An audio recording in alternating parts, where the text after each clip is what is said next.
What first got you excited about blockchains? Think about it. Oh, wait. I bet it wasn't multi-million-dollar hacks, exposed data, or finding somewhere safe to store your seed phrase. Was it? Maybe it was the idea of decentralizing a broken financial system. Maybe it was imagining a world where people own their own data and get to sharing the value it creates. Or maybe it was the promise of a fundamentally better way of connecting, communicating, and transacting. The next phase of the internet that empowers us instead of exploiting us. So why hasn't that happened yet? Why are we still living with the same broken system that blockchains promise to fix? It's because blockchains can't keep a secret. Enabling open, transparent systems was only the first half of the challenge. For blockchains to really change the world, they also have to be able to protect our sensitive data when it matters. And that's why we built Midnight, to bring down the final barrier to mass adoption and unlock the full potential of the decentralized web.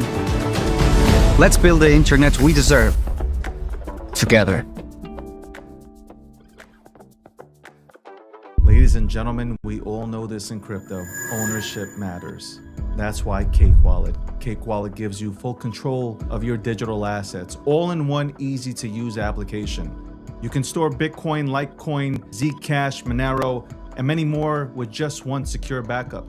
Swap between coins in seconds. No copying addresses, no complicated steps, and even includes Bitcoin Lightning for faster payments. And with Cake Wallet built in, you can use crypto in real life through debit cards or gift cards. Simple, secure, self-custody. Download Cake Wallet and take control of your crypto.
Damn it, man. I forgot to put up the new overlay, but welcome to the breakdown, episode 699. That's right. 700 is coming. 700 is coming. 700 is coming. Let me just go ahead and put the overlay on. Man. That sucks. I thought I had it. I thought I had it done. It's beautiful outside, by the way. I just want to let everybody know it is beautiful outside. I went out, obviously, I drove around, had to do some things. I just want to let you guys know, for those who don't go outside, it is nice. By the way, shout out to my people on TikTok. Yesterday, I went live for the first time in 3 days on TikTok. There were over like 500 people on the stream, concurrent live people on the stream watching. Y'all missed me. I missed you. I listen, you know what? I didn't believe in this, but it is true. Time slots matter. And I swear to God, I came on at what? 3:30? Or was it 3? Something like that. I came on, God damn it. And did the Democrats come in? Did the Democratic Party come into the stream? It was wild. It was absolutely wild. Yeah, I'm wearing the light suit today. I'm wearing a lighter suit today. Because the weather, I went outside, it was beautiful. Beautiful. Amazing. By the way, I posted up a thirst trap yesterday. Now, I'm not going to call it a thirst trap. I have a goal in mind, and I'm trying to hit it because I'm trying to do something this summer. I was given a challenge by a close friend, and I said, you know what? I'm gonna take you up on that challenge, and I've been working my ass off to get there. Let me just go ahead and fix this overlay, and I'll explain more. Now, people might be thinking, where is this thirst trap? I get it. I understand. I won't tell you where it is. But if you follow me, you'll probably find it. All right. I'll bring in Landy in a minute. Let me just get this overlay on. There we go. $6.99. Sponsored by Midnight. Shout out to Midnight. I saw Charles's I think Charles was speaking German or Dutch. And smacking around the trolls. Shout out to Charles smacking around trolls on the internet. I appreciate that. Polymarket, the official prediction market sponsor of the Breakdown and the DG brand. One of the best prediction markets on the planet. Okay? On the planet. I've been on Polymarket looking around. They got a lot of shit comes out to be fucking right. I mean, this is where we're going, man. Prediction markets better than polls, better than fucking polls. By the way, it might take some time for TikTok to have us going back to our numbers that we've had before. But yesterday was great. Fran was here. Tech, you weren't here. Fran was here. There's a lot of people in here. It was great. By the way, I'm going to touch on that, the whole X subject. Because X, the algorithm, is absolute trash. I'm going to tell you exactly what I'm going to do. Telling you exactly what I'm going to do. And that's going to be a lot of focus on YouTube, Instagram, and obviously TikTok. That's where we're going. Obviously Kick as well. But, and I don't want to forget Getter or Truth Social, but those three, obviously it's a visual thing. People are more visual now, especially with podcasts. So that's where it's heading. That's where I'm focused on producing my show now. Because I don't know what's happening with X. I really don't know. And you guys can come up with all sorts of excuses for X, but I'm sorry. One day you're getting 1,000, 2,000 likes. The next day you're down 5,000 followers and you got 3 likes. I make sense of it. I don't understand. I don't understand. I was one of the many first to go ahead and live stream on the X platform when it was Periscope. Not a lot of people live stream. Not a lot of people put their face on the camera. I was one of the first. And you enjoyed a lot of benefits because of that. X being the platform, Twitter being the platform that it was, you enjoyed a lot of benefits being first to market, right? First to camera, first to mic. And then we had a renaissance too, because I saw X pushing live streams ahead of Spaces, and I made that switch quickly. One of the biggest mistakes I ever made was Spaces. A lot of people love Spaces, and the biggest mistake I ever made was Spaces. Anyway, we'll get right into it. We'll wrap up the week. We have Rob Nelson coming on at like 1:30 p.m. Eastern Standard Time. We'll talk politics. We have Landy eating Skittles in the background. Let's bring him right in. Landy I think he missed out on me going through this whole new thing from Canada with the MMA. I can't even pronounce it, but let's bring Landy in here. Landy, what's going on? Good morning to you. Well, good morning and good afternoon for those that celebrate. Celebrate what? The afternoon, having a Oh, little bit of that's- lunch. Yeah. All So, these people need to go outside. well, I mean, I can't speak for them, but I can also concur that I have not seen the outside in a couple of days. I've been hard at work, locked in a dark room, doing a lot of actual paperwork, like actual paper. You know, there are still certain tasks that require paperwork, and the amount of paperwork that I've had to do is not fun. I'd rather get on a horrible Microsoft machine, because many of these machines are Microsoft operating system based, and do work there. But no, instead I've had to go through binders full of paperwork, and it's not fun. But It's I not have been fun. keeping track of markets though. Not fun. Landy, before we move forward, and obviously this is wanted to say something, but I would have definitely got taken off of TikTok. Probably. I was like 2 seconds away from saying it. But do you like the suit today? Looks good. Yes. Okay.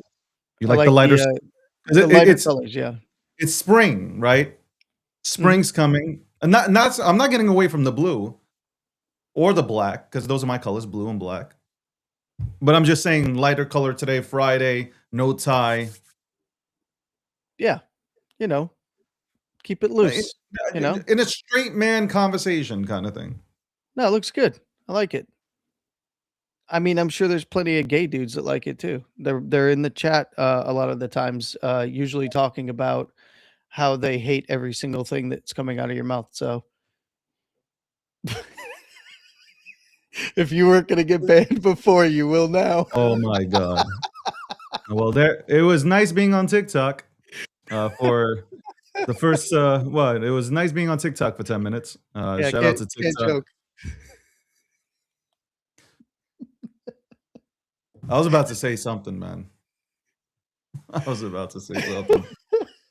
Well, it wasn't even directed at TikTok, by the way. Yo, before we go into markets, I got to tell you, X is really bad. X is. I'm gonna break down Twitter for everybody, and this is. It won't take long. Twitter is crypto. The crypto community decided to kill crypto. That's how I put it. In terms of on Twitter or X, whatever you want to call it. The reason why there's no crypto anymore is because of the community itself. And that's the truth. And I'm trying to keep it very, very simple, layman's terms. The community killed itself. That's it. Bottom line. So like what's being done right now is a reflection of what the community did. Now, I don't blame every single person within the community, but when you come out every single day and you're harping, instead of here's the thing. Instead of building and taking that energy that you've had to go out here and troll people, rip people apart, talk about people, open up spaces for hours and just call everything a scam, nothing's real, all that stuff led to this moment. And you know what? I'm actually happy. I am happy. Because now you're going to have to if you're in crypto, you're going to have to put in real work. You made the OGs retire. It was crazy. I think back at it. The OG, I remember talking to some OGs. Obviously, I've been around for a long time. So talking to OGs in this space, I remember them saying, yo, listen, this is my last cycle and I'm out because I can't deal with the bullshit. That's exactly what they would say. Man, I cannot deal with the bullshit on X. It is absolutely toxic. If social media is toxic already, man, this shit is really toxic when you add in crypto. They retired, and then what? The new Fortnite crew came in, right? Let's call for what it is. The new Fortnite crew comes in here, knows nothing about crypto, knows nothing about the space, does not appreciate the OGs or the veterans. You don't have to like us, but you can respect us. There's a big. You don't have to like anybody here, but show some respect for the builders that were out here, grassroots marketing type of shit, like going out to conferences, spending our own money, going out and speaking to people and trying to put crypto in layman's terms for them to understand because they couldn't grasp what the fuck this is, especially when they would come onto crypto Twitter and they would see a bunch of PFPs arguing. You imagine, you're telling everybody crypto is great. Crypto is the next big thing. And here come multimillionaires to check it out. They go on a space, they go look at Twitter, and people are just absolutely ripping each other apart. They're calling everything a scam. You expect multimillionaires to say, yeah, absolutely, let me go ahead and throw some money into this motherfucker. No, I'm not including myself in this. Y'all killed crypto Twitter. And that's why they're doing what the fuck they're doing. And it's not they might say they're doing it for everything political and all that. I don't believe that. They are focused on crypto. Because what happened? Nikita even said it himself in a post, I think, that like when people reply, there's a link, there's a crypto link linking people to a Telegram and shit like that. You're gonna have the scammers on here and stuff, but like in general, the negative voices were louder than the positive ones. That's it. Bottom line. So either you're gonna pivot to a new niche to go ahead and talk about, or you're gonna pivot. If you're a content creator, you're gonna pivot the fuck out of X. I'm not gonna leave X fully, but I get more viewers on TikTok. Now it's more viewership on TikTok, more viewership elsewhere than I do get on X. That's it. Look, compare the two. Yo, Landy, compare. And I don't, by the way, I don't know if this is on me too, because there's a feature within your studio on X where you can block off people that you don't follow, where it's not for everybody, it's just for followers. I don't know if I still have that on. So this could be a me problem.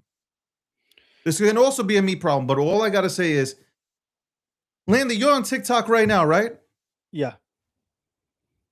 People are firing away.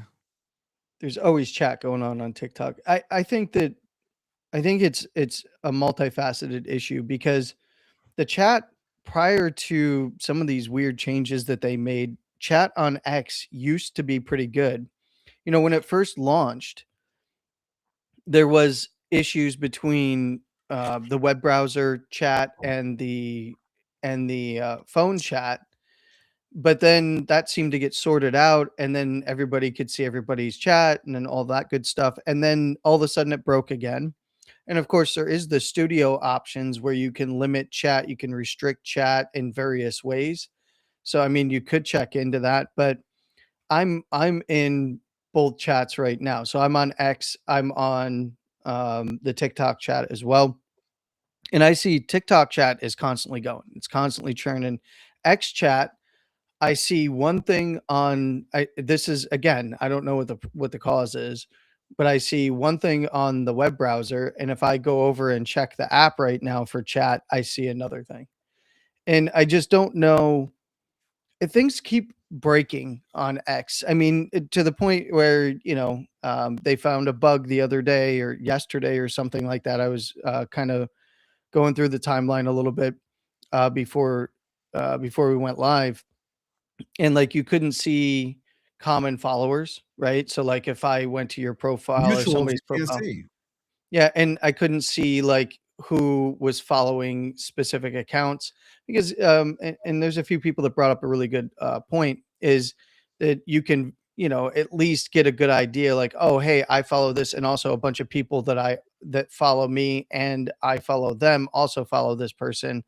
Therefore, you get a little bit of social vetting. It's not perfect, obviously, but that feature went away, and then they're working on getting that back. It's like every time they make a change to something, the whole platform begins to break. Another good example is But why, just the Randy, DM. why are they changing things like that? My whole thing is Twitter was perfect. Twitter Well, was perfect as it was. All it needed was new management. That's well, all it needed. because they are making it into an application to serve what Elon wants, and that is an everything app. And I said this yesterday to you: if you try to do everything, you're going to do nothing. You're going to be great at nothing. You're going to be okay at a bunch of things, and that's just, it was highly specialized at one point, you know, to actually allow for, people to interact via posting. But I mean, even go look at the DMs, right? And group chat features. Everything's broken on a consistent basis, whether you're looking at the web browser or your phone app. I pin conversations there, and those constantly go away. I've got disappearing stuff. It's reorganized stuff. There's all kinds of different group chats there, for instance, that used to have, labels so I could at least identify it. Now it's just a bunch of names scrolling off the side of the screen. It's just a mess all the time. And like sometimes it works and it's back to the way you expect it to be. And then other times it's completely broken. I just don't, I'm willing to give X time to sort that out. It's also where the bulk of, my interactions with people in crypto and in the crypto community still are. Um, and where I've built a lot of relationships over the years with people that I would consider friends. So, Yeah. I'm still going to be active on there. It's still going to be a place where, if I'm popping up a live stream that I'll be or posting any of my content, it's still going to go there. It's just a matter of now diversifying, right? You were way ahead of the game on this. And in fact, you were very early to the streaming side of things on X, right? So now it's about diversification. You're already there. I have to do it. And I know TikTok, I'm going to get some videos up. It's just I've been way, way, Mainly, way I too used busy. to have like 200 and what? 200. Me and AJ, when me and AJ were doing this show and live streaming, I looked at live stream and I said, "Yo, I got to live Yeah. stream because I want to." It's not like because like, and forget it. I pretty much don't talk about numbers. Today is really the day where I'm like really talking about numbers and impressions and all that stuff on X particularly. But when I came back live streaming, it went from like I only, in the beginning, I don't people weren't really tuning in because it was still spaces, and then slowly it creeped up to 6,000, 8,000. At peak bull run,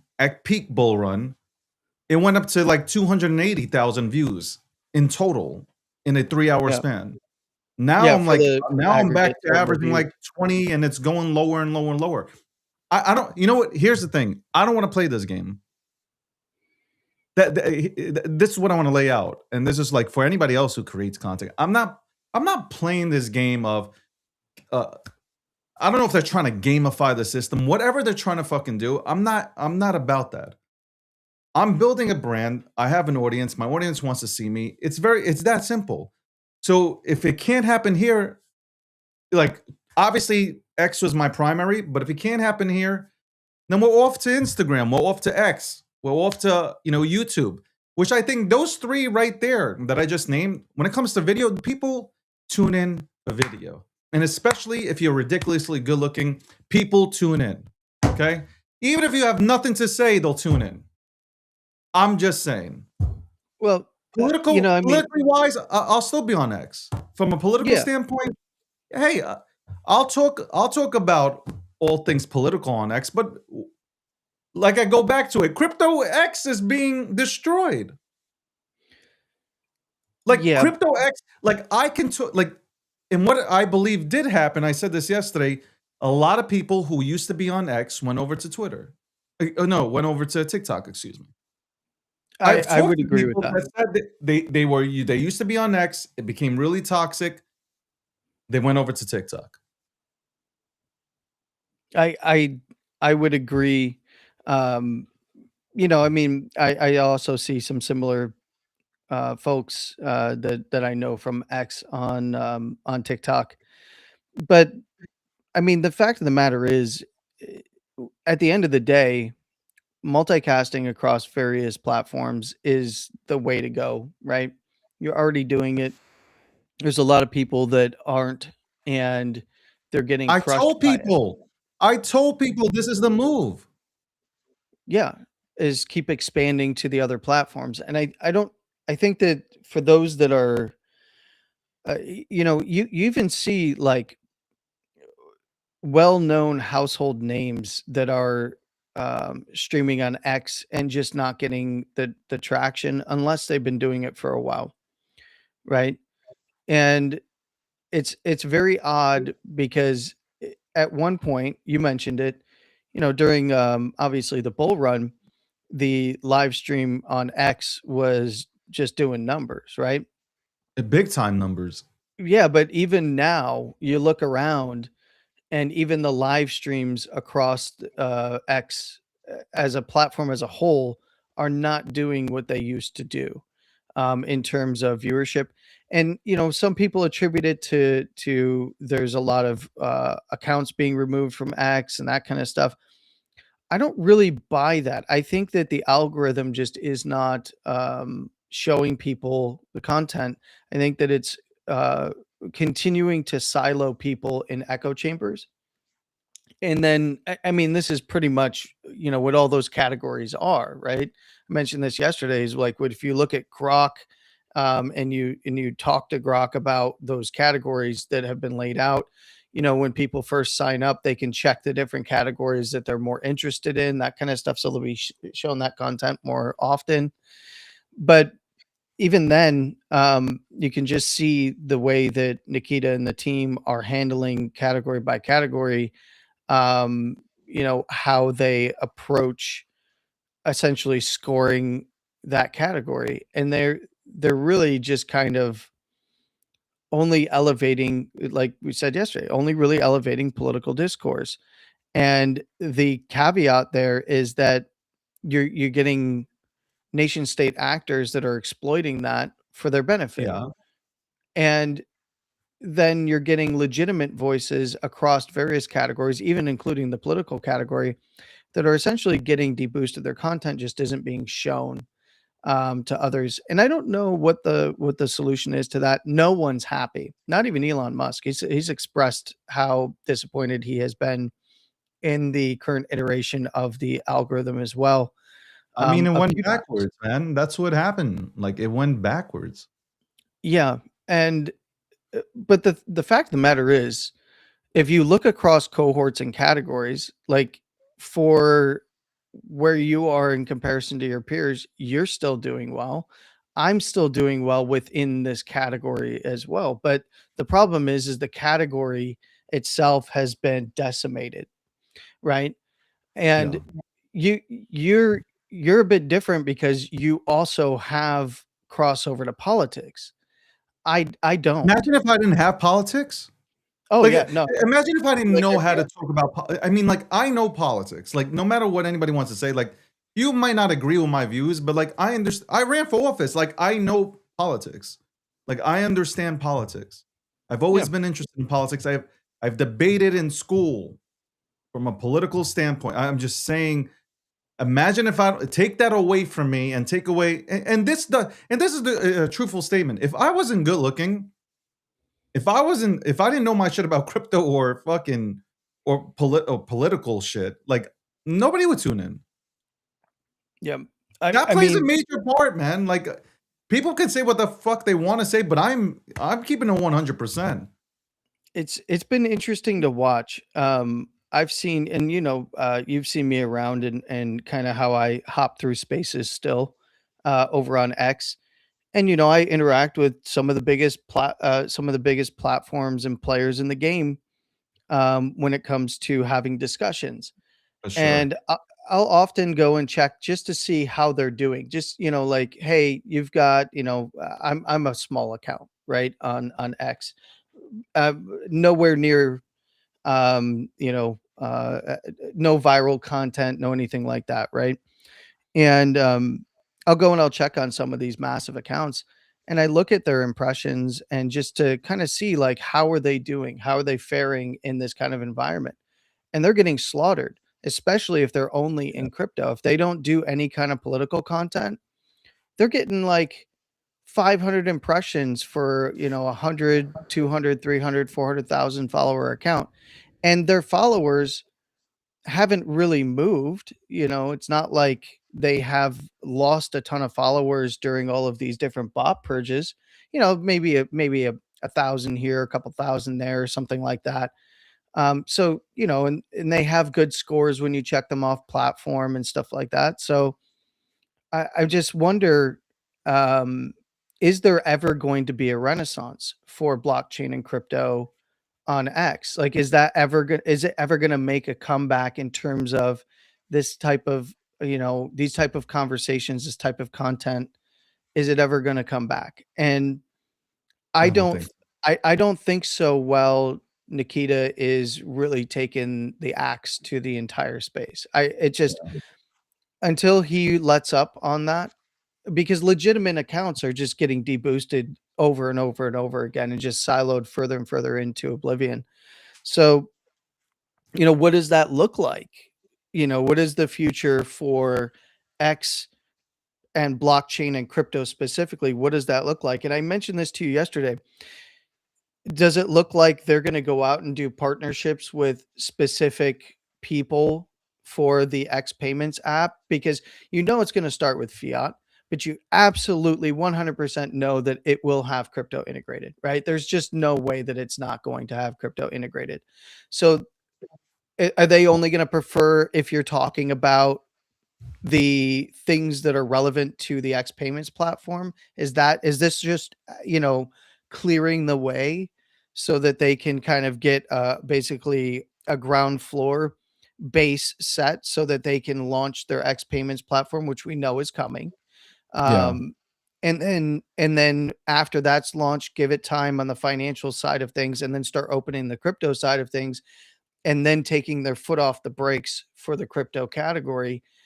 I'm wondering if that is actually going to happen, but then they just have a preference for what is being pushed in that application, which I don't like. I don't like that ethos because it doesn't push honest discussion about what's going on. It Yeah. forces people to only talk about and incentivize only talking about what they're going to be talking about as it relates to their product. So it's basically like, instead of paying people to talk about it and paying people to advertise, you force people to only talk about that because that's the only discourse that's going to make it through the algorithm. And I don't like that. And I think I'm going to say it here. I think that is the direction that things are headed. I think that it's all lining up that way. And I think I'll be proven right that that they are just going to be essentially incentivizing you to talk about that. And what's the incentivization then? Well, if you're monetized and a post about something related to X Payments and crypto goes viral, you're going to get paid big bucks. So it incentivizes you to then talk about that more, even though it would naturally come up in discourse in the crypto conversations anyway. Yeah. But now you essentially force people to do so. So everybody just competes to talk about what's going on with X Payments and potentially crypto. They prefer that content and boost the hell out of it. You get a nice payday out of it. And then that becomes its own snowball. And I don't like that, but I think that's the way they're going. Welcome to the breakdown, episode 699. One episode away from 700. It's crazy. Damn. Crazy. Coming on here every single day, and that is crazy, man. What you can say is, though, like, okay, shout out to Midnight, also Polymarket, Cake Wallet, and the People's Reserve. You can say that, like, I can say that, you know what's crazy? The algorithm wants me to, and I said this yesterday, the algorithm wants me to talk about politics on X. It doesn't want me to talk about crypto. Anytime I talk about crypto, I feel like I'm suppressed, like 100%. I feel it. Like, when you post something and it just, like, you feel like it's like it has chains on it. Like, that's how I feel when I make a post. I feel like there's chains on the goddamn post. So I don't know, and maybe they've gone the TikTok route where, like, with TikTok, it's like I think it's from like 1 to 300 views, and if people do like it, then it goes to the next level and next level. I don't know what the fuck they did on. I gotta be honest with you. I don't know why they broke something that didn't need no fixing. It really didn't. And I had talked about. I don't know if me and you were on here when I was talking about the verification badges and all that. Yeah, you were on here when I was talking about Yeah. that. Doing all that stuff, I think it really damaged this entire experience on X. I believe that, and I don't say that from like, oh, look at him, he's mad because he got a legacy badge and we can just get one by purchasing premium at plus. No, the ecosystem was built right. It just wasn't managed correctly. That's it. That's the way I look at it. Yeah. That's all. But there's a reason why. Like, look, are there any problems on? And I don't like Facebook or Mark Zuckerberg, but are there any problems on Facebook and Instagram? No. Like, Censorship. I have. You think they have problems in terms of algorithm? Well, hold on. Suppression of speech, we can talk about. Yeah, 100%. It's definitely, look, the algorithm. I just want to say this. I have less followers. So on TikTok, I have about 500,000 followers. on Instagram, I got like I think 35 to 40,000 followers. I get more engagement on there than I do on X now. Interesting. Yeah, Do, I do you mean, understand? Like, and I'm not the only one who stated that either. There are other interesting. people that are doing the same thing, not a lot, but doing the same thing in terms of multi-streaming. And they're like, I get more engagement here than I do here. So what does that say? Are certain people being propped up here on X, like you said, like when they come out with X money, are they gonna look for certain individuals Yeah, to go ahead and prop up because they I know them? I think so. So I then think that what is the reason of being here? And then I pay over $2,000 a month for X. We do promotions on X in terms of using X business. Like, what's the point of being here where these people aren't even paying a dime? They're getting paid a dime, and I'm out here spending a good dime. It doesn't make sense. yeah, it's Especially when you look at the follower numbers there and versus the viewership that I get elsewhere. Doesn't make sense to me. yeah, I really I guess, I have to kind of go and take a look myself. I know for a fact that one of the big things that because I've done this a few times on TikTok, like when you look at how quickly you can grow on, for instance, TikTok or on Instagram, when you're putting out good content, it snowballs very quickly. My biggest problem with TikTok, Instagram, and the other big platforms has been censorship.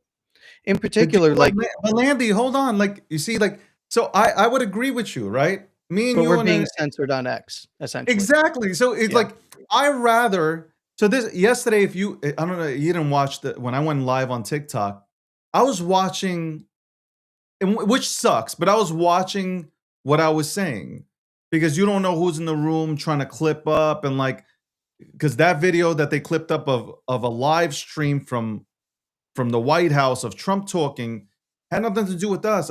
I'm a journalist, reporter, whatever. Like I am reporting on the news. We're streaming live and watching. I can't censor Trump. Fox can't. CNBC can't. All these networks can't. They play the same stream we did. They didn't get censored. Indie media companies did. So it's like, Yeah. would I rather just walk the fine line with But TikTok and Instagram and I just YouTube? I don't like You that. I I don't don't like like that it. either, but, like, look, you got no other either you're gonna be on X and nobody's gonna hear you, okay? Or you'll be able to be heard Yeah. on It's one on half dozen of TikTok, the other. Instagram, YouTube, and then you gotta I was thinking about this, and here you go. I'll give you some gold nuggets here, guys. You make a podcast. You go ahead and make a podcast where, you can speak a little bit more. You put it out there to Spotify and Apple, whatever, all the streaming networks. And then you really go on, you go on raw, you go raw and uncut. That's it. Yeah. That's the only way you could do it, Lanny, unless you build your own shit. Unless you want to go ahead. Listen, I'm on Getter. They let you speak. A Yeah. lot of people used to be on Getter. I think it took us a little step back, but I mean, my shows are doing great there. I'm Yeah. averaging I'm averaging almost like 3,000 views on there with not a big population. Yeah. So Uh, it's a when I very look at specific niche audience. Yeah. X obviously is town hall. I respect the fuck out of it. I respect Elon. But if you can't speak, like if your voice is being suppressed because nobody sees you, then like freedom of speech is great, but if nobody's hearing you speak, it's not because your content's bad. I see a lot of people that have great content. They put it out there. They get like fucking 14 likes on their fucking video. Do you understand how hard it is to make a video? You make videos Mondays, Wednesdays, and Fridays, Landy. You make, and I'm not Yep. being sarcastic here. Landy makes some great videos that people would charge you at least $99 per month for in their fucking academies and shit. Here you go. Landy comes out 9 p.m. Eastern Standard Time every single Monday, Wednesday, and Friday. You do You do well. You should be doing better. Yep. Well, I've Imagine you take these videos to YouTube and really push it out there on TikTok and YouTube and Instagram. You're tripling your numbers. I'm telling you. yes, I agree. I agree. And I just, oh man, it part of I've been gotten so many times by suspensions and bans that it's made me cautious. I'll give you an example real quick, and I'm going to start doing this again in terms of putting content across various platforms.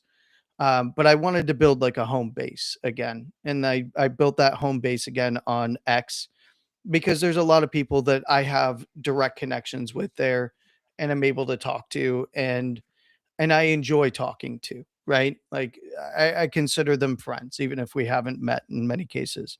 But I was just uploading Bitcoin content to TikTok, for instance.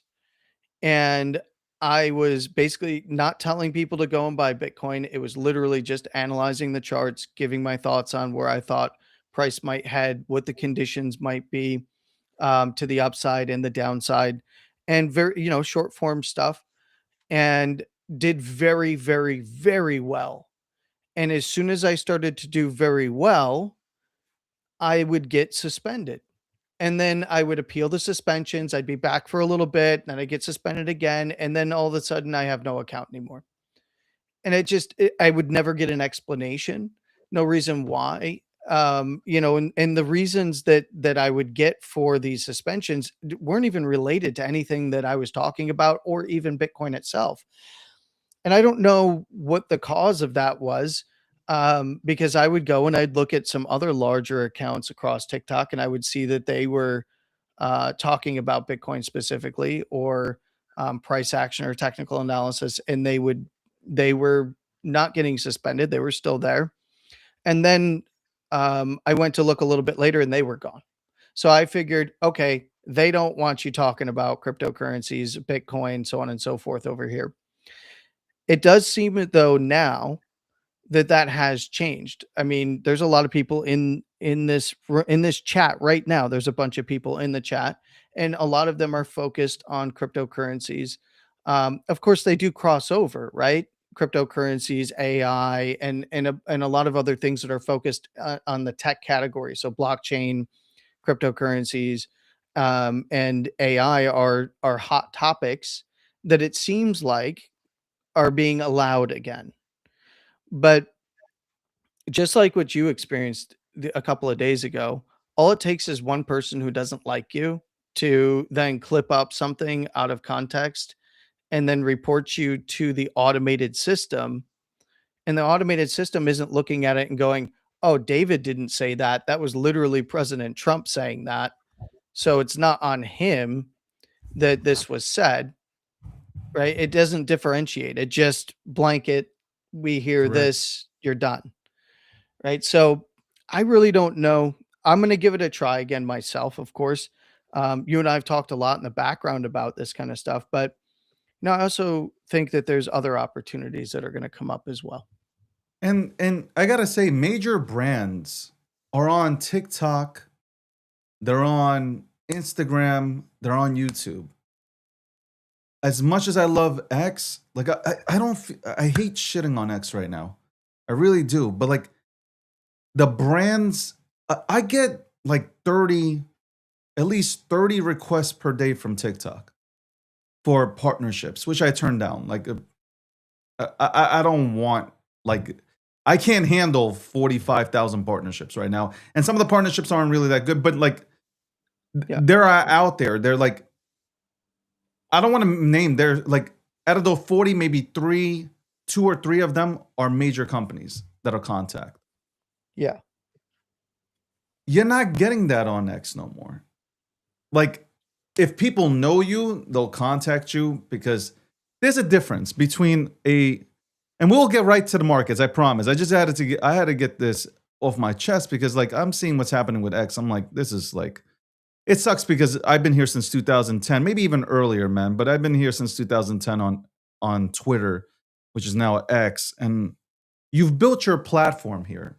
And that's the sad part. Like, you've built your brand here. And now, look, I lost 5,000 followers.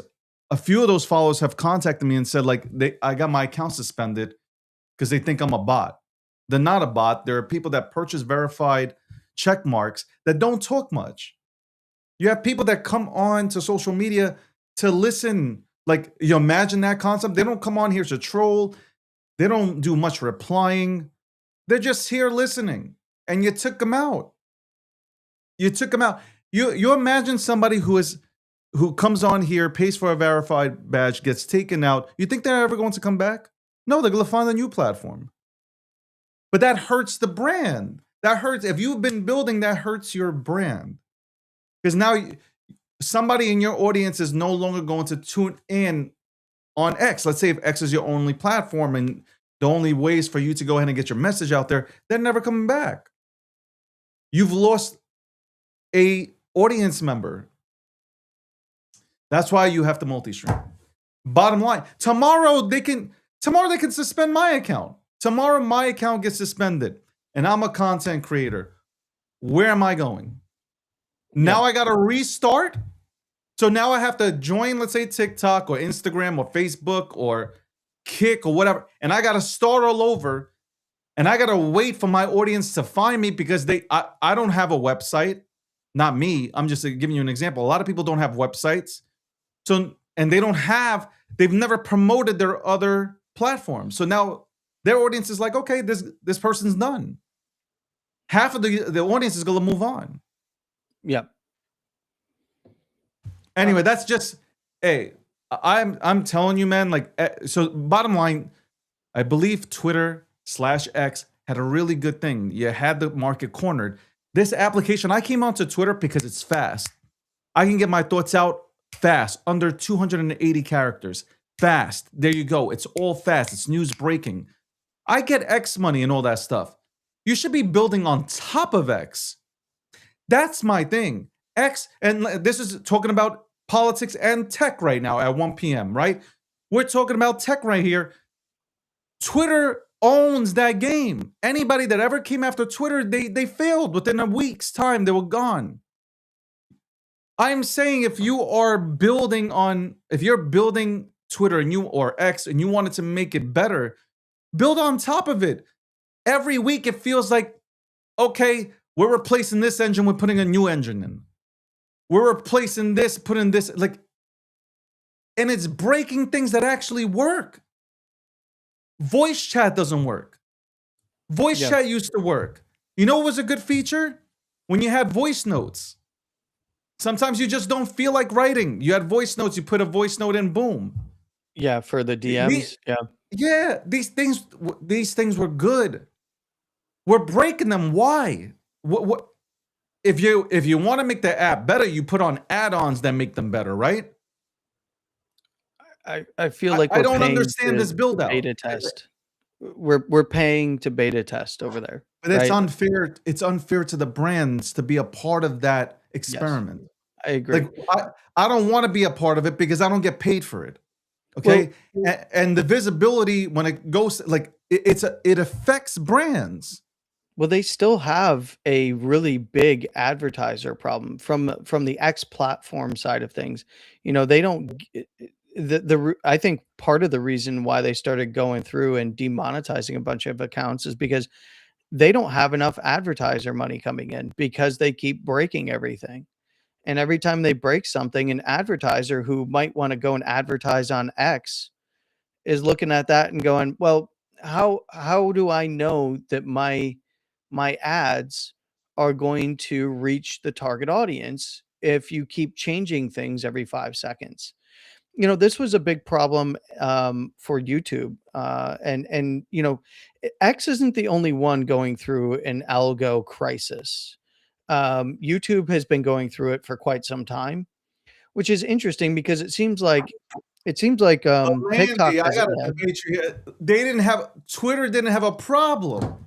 I know. My point is neither did YouTube, but then they go and they make a bunch of changes and they break everything. I mean, to the point, you know, of even on YouTube, if you go and you look, some of the top content creators on YouTube, millions and millions and millions of followers on main accounts. They even have secondary accounts and third accounts that are associated with their brand that have millions of followers. And the reason why they have to take on so many sponsorships is because they're not meeting the actual goals in the algorithm that they used to get the same types of payout from the algo, because advertisers are shying away from actually advertising direct through YouTube and would rather go direct to the creator, right? And this is where, on X, the B2B is much more powerful on X than going through the X algorithm, if that makes sense, right? Going through an advertising to meet your audience where they are through the X algorithm itself is just not preferred.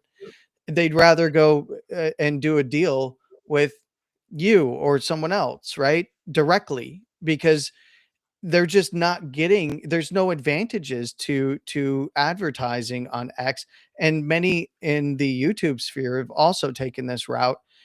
And where do you find success, where advertisers are having success going directly through the platform with their ads? TikTok and Facebook and Instagram. Where are X and YouTube screwing this up so badly? I just don't know. I'm not technical enough to understand where they're going wrong, but we know that they're going wrong, and we can see that they're going wrong, especially on X, with the approach that they've taken, even with some of these accounts that have been monetized for a while that are no longer getting payments because of certain reasons that they're just making reasons up. Like, it's not even in the terms of service. There's massive accounts on X that they're just, we're not going to pay you because of XYZ, whatever. Right. Yeah. And that just, that as an advertiser, if I'm a business that's looking to advertise on X and get my message out, I would look at that and go, well, no, now you're just encouraging me. I would rather go in the specific niches, find the people that have the audience that I'd like to get my brand out to, and go directly to them versus going through X. And that creates massive revenue problems for X. And I think is forcing them into a box of having to bet on something like an X Payments to actually start really turning the revenue over and increasing that revenue and growing that revenue.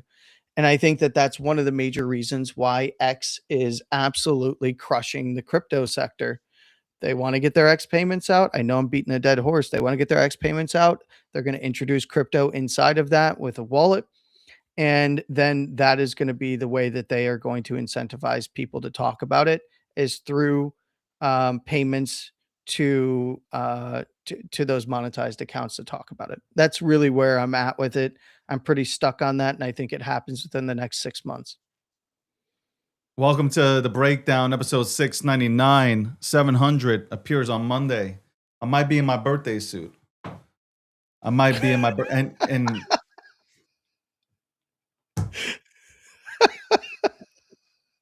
what? Oh, that's funny. What? It just brings me back to a live stream that you did where you had you'd been I working was out, naked. you're pretty hyped, and you had a hammer, one of those Thor hammers, and you were swinging it around a little bit. Yeah. That Oh my God, that's old school. yeah, that was a little while ago. Oh my God. Yeah, I had a hammer, right? Hold on, I was working out. Yeah. I should do a push-up right now. One of those, what was it? The Thor hammers. Yeah. The for those that don't know, it's not his hammer. It's a workout thing for those in the, Should I do some push-ups now? oh man, there's some funny comments now. Anyway. What comment? Yeah. I think on X. Yeah, X is completely broken. Hold on. I have one comment over here. I can't even see this comment over here. Somebody says, nice suit, David. But yeah, markets, David, markets. Yes. Well, by the way, welcome to. Hey, that was a rant. You know what? You know why we're ranting? I can rant too, because when you work, what is it? Fuck. I mean, the date of sign up was 2010 on Twitter.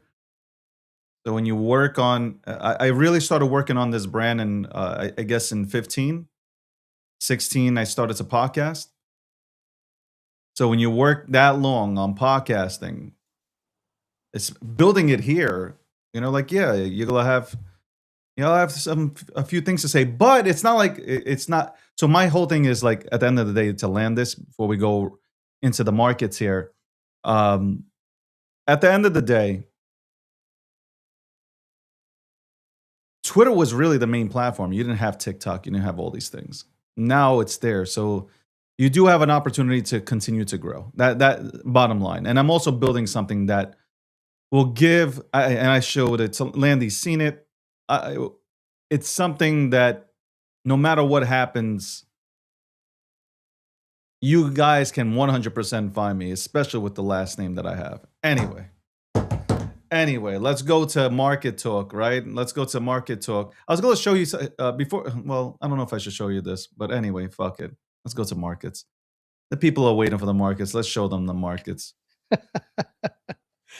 Yeah. So Bitcoin, doing Bitcoin things. It's trading above the tighter range here, above 72K.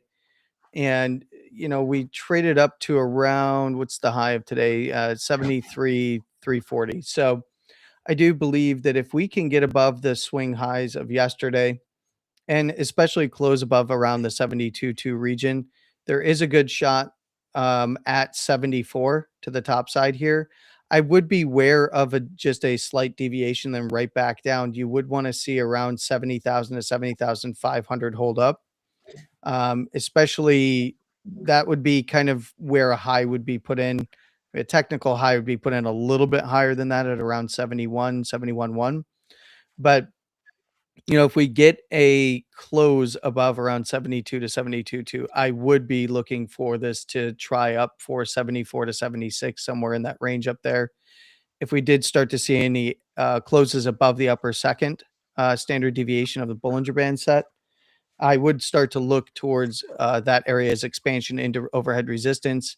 Anywhere above 76, I'm looking at 78 to 80 for a retest of the range overhead that did break down. I would watch any closes below 70,000 to 70,500 for a retest of around 69 to 68.2 region. If that starts to break down, that endangers the higher low structure here on Bitcoin at the higher low swing around that 65.7 to 65K down there.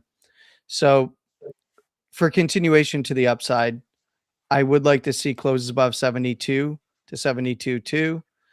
Continuation above yesterday's high at around that 73.150 and start to work its way towards 74 to 76. If it does head back down, strong area, if we did see lower term time frame bounces that turned into dailies, would be around the 70,000, 70,500. Pay very close attention to 68 to 69K if it does fall through there. The lows of the range are back in play. In general, above $65,000, it's kind of sideways and up territory. Under there, then we're looking 62.5 at the bottom side of this range, where we have, anywhere below 65, really that's expansion in to fill out this range where that lower third standard deviation is away from the basis band or mean at which is the 20 simple at around 62.5. Anywhere below there, 58 to 60 is the target to sweep the lows. Big thing that I've been talking about to pay attention to, and we were right on the money when I talked about this last week and the week before, is be very careful. This is WTI. It's trading at a premium over Brent oil. And what you have to understand is the reason why WTI is trading over Brent is because there is a lot of increased export demand on the light sweet crude. So what we have here is a tag of the macro area of overhead resistance between 115 and 130. And I mentioned this on the way up last week, is beware of this area. If you are a bidder near this, you're right up against resistance. And, it's really all about if we sweep in, we would need to see closes in here above 115 to go test and close above that 119.50, 120 area to actually start looking towards the 130s. But of course, be aware of, the high side structure over here, 105 to 107. Anywhere below there, it was all about 98 to 102, which is where we're finding current resistance um, on the daily now. And anywhere above, and we basically ran from overhead resistance to one of the primary support areas between 90 and 95 that I was looking for, all in one big candle on a gap down. And now we're finding this area between 98 and 102.5 as resistance. This is an uptrend break. So this move down did break this shorter term uptrend. It is set up as a range right now, but anywhere below $90, I would start to look towards, because the last higher low was taken out on a close and a swing here. I'd start to look towards 88 to 84.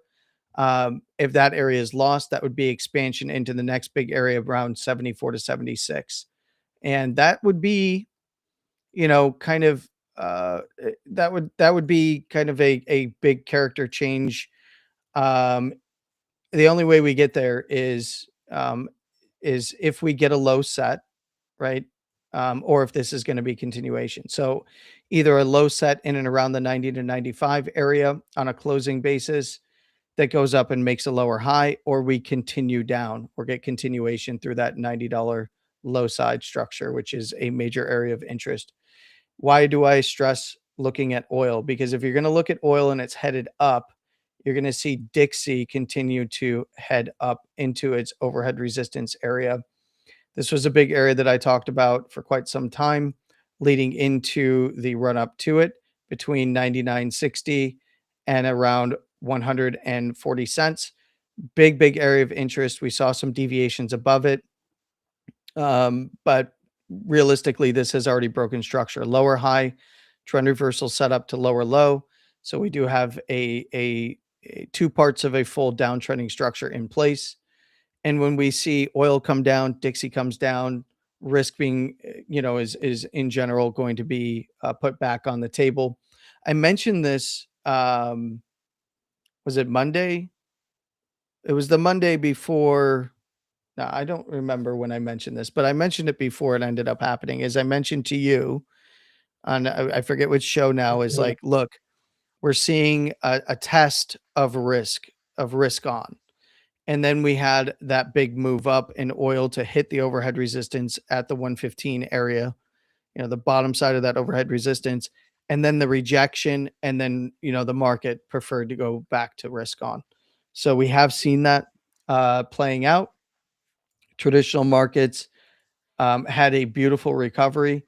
We've got Dow sitting on the 47.9 to 48 K region. If it does put in a high here, as long as it's above, 46.5, it's looking pretty good. Otherwise, it's right back into this weekly zone between 45.5 and 46.2 for a test. But this is a nice downtrend break. I would be hunting higher lows on any move back down unless they get invalidated below, below the weekly level down there. NASDAQ, same kind of deal. Nice big gap up. I wouldn't be surprised to see this filled.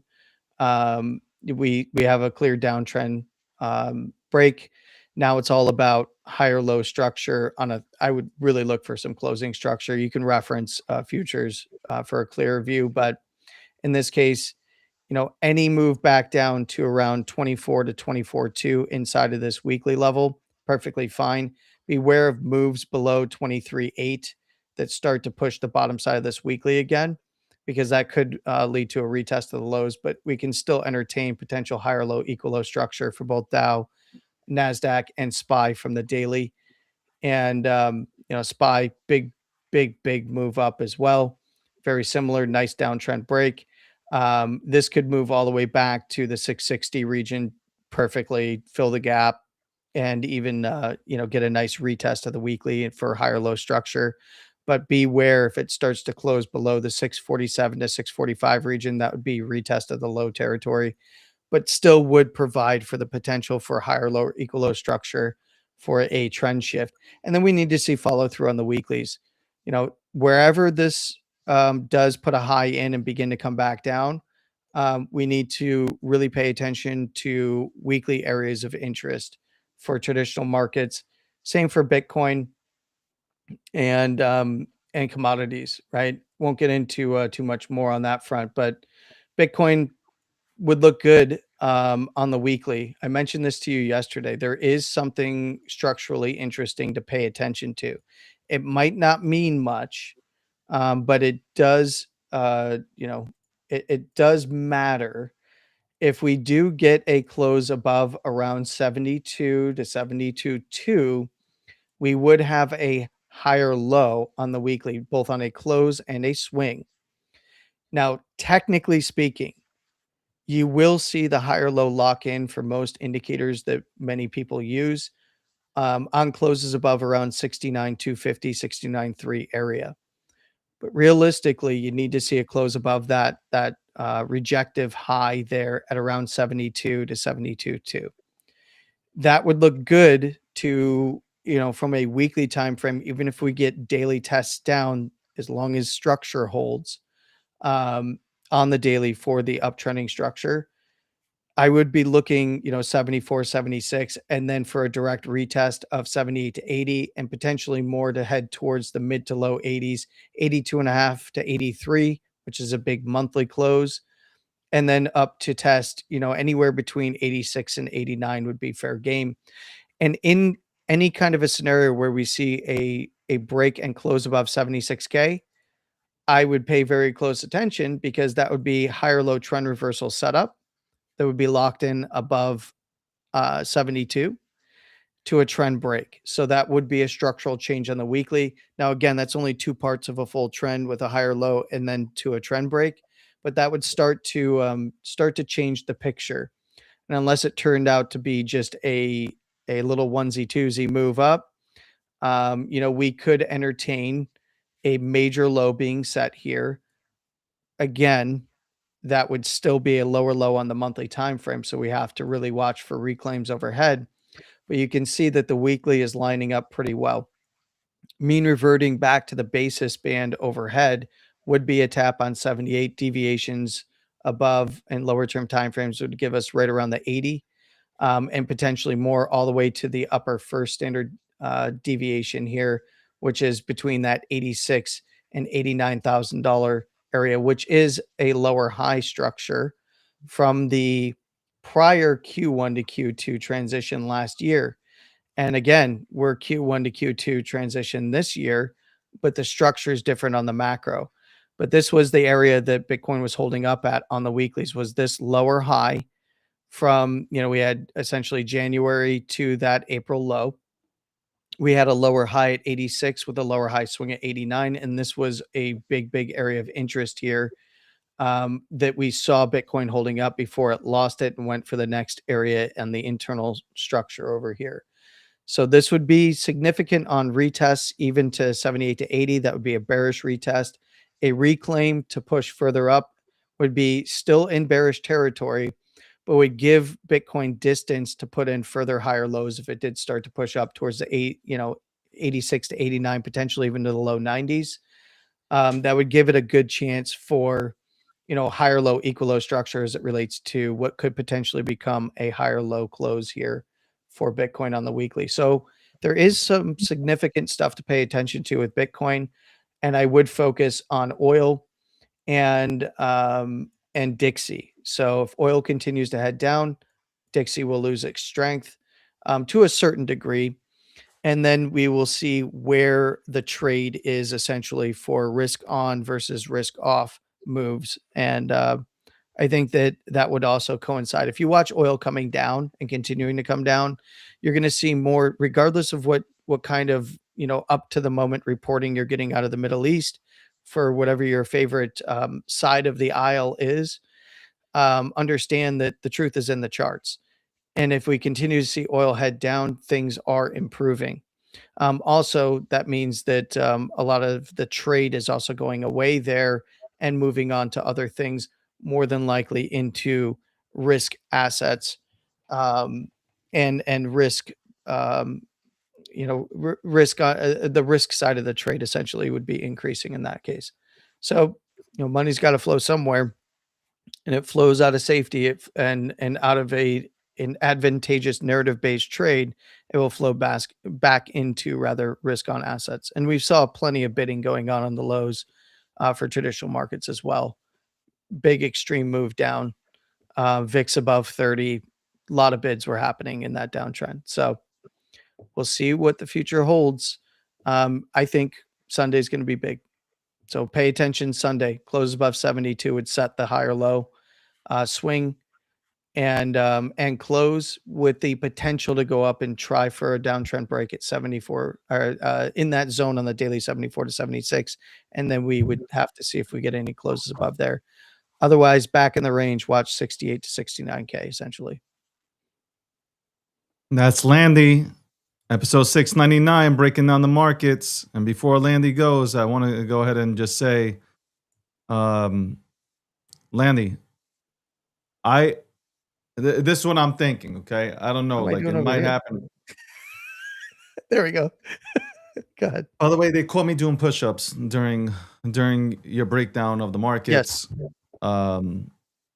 Yes, I was doing push-ups. Why not? Why not do some push-ups? Why not be a little bit healthy?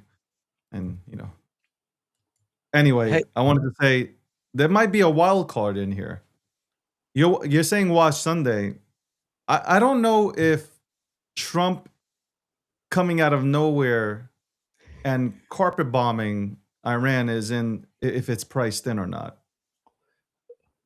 I'm just saying. I'm just putting it out there. You do have to watch the weekends with Trump. Yeah. You have to pay attention to the weekends Did you because see the latest tweets? there is, I've seen a bit of it going around. I think that really it's about the close. That's why I say watch for the close on Sunday because, we're going to see the close come in here shortly for traditional markets and we won't get future, we'll have some post-market price action and then it's really about Sunday. And when it comes to Sunday, you really got to pay attention to the close for where Bitcoin actually ends up on a close at 5 p.m. Eastern. I'm sorry, 8 p.m. Eastern, 5 p.m. Pacific Standard Time. That's when it closes, or 0 UTC. And then it's all about futures open, right? So pay attention to CME, pay attention to futures when they open on Sunday. So that's really what we're going to have to pay attention to. That's why if you're watching Bitcoin specifically, just know you're going to want to see closes for a higher low to be set on a closing basis. You want to see closes above around 72. And preferably, you want to see the daily starting to get above there in earnest to go and test 74 to 76. Otherwise, the entire structure could absolutely reverse and we end up right back in the range. I agree.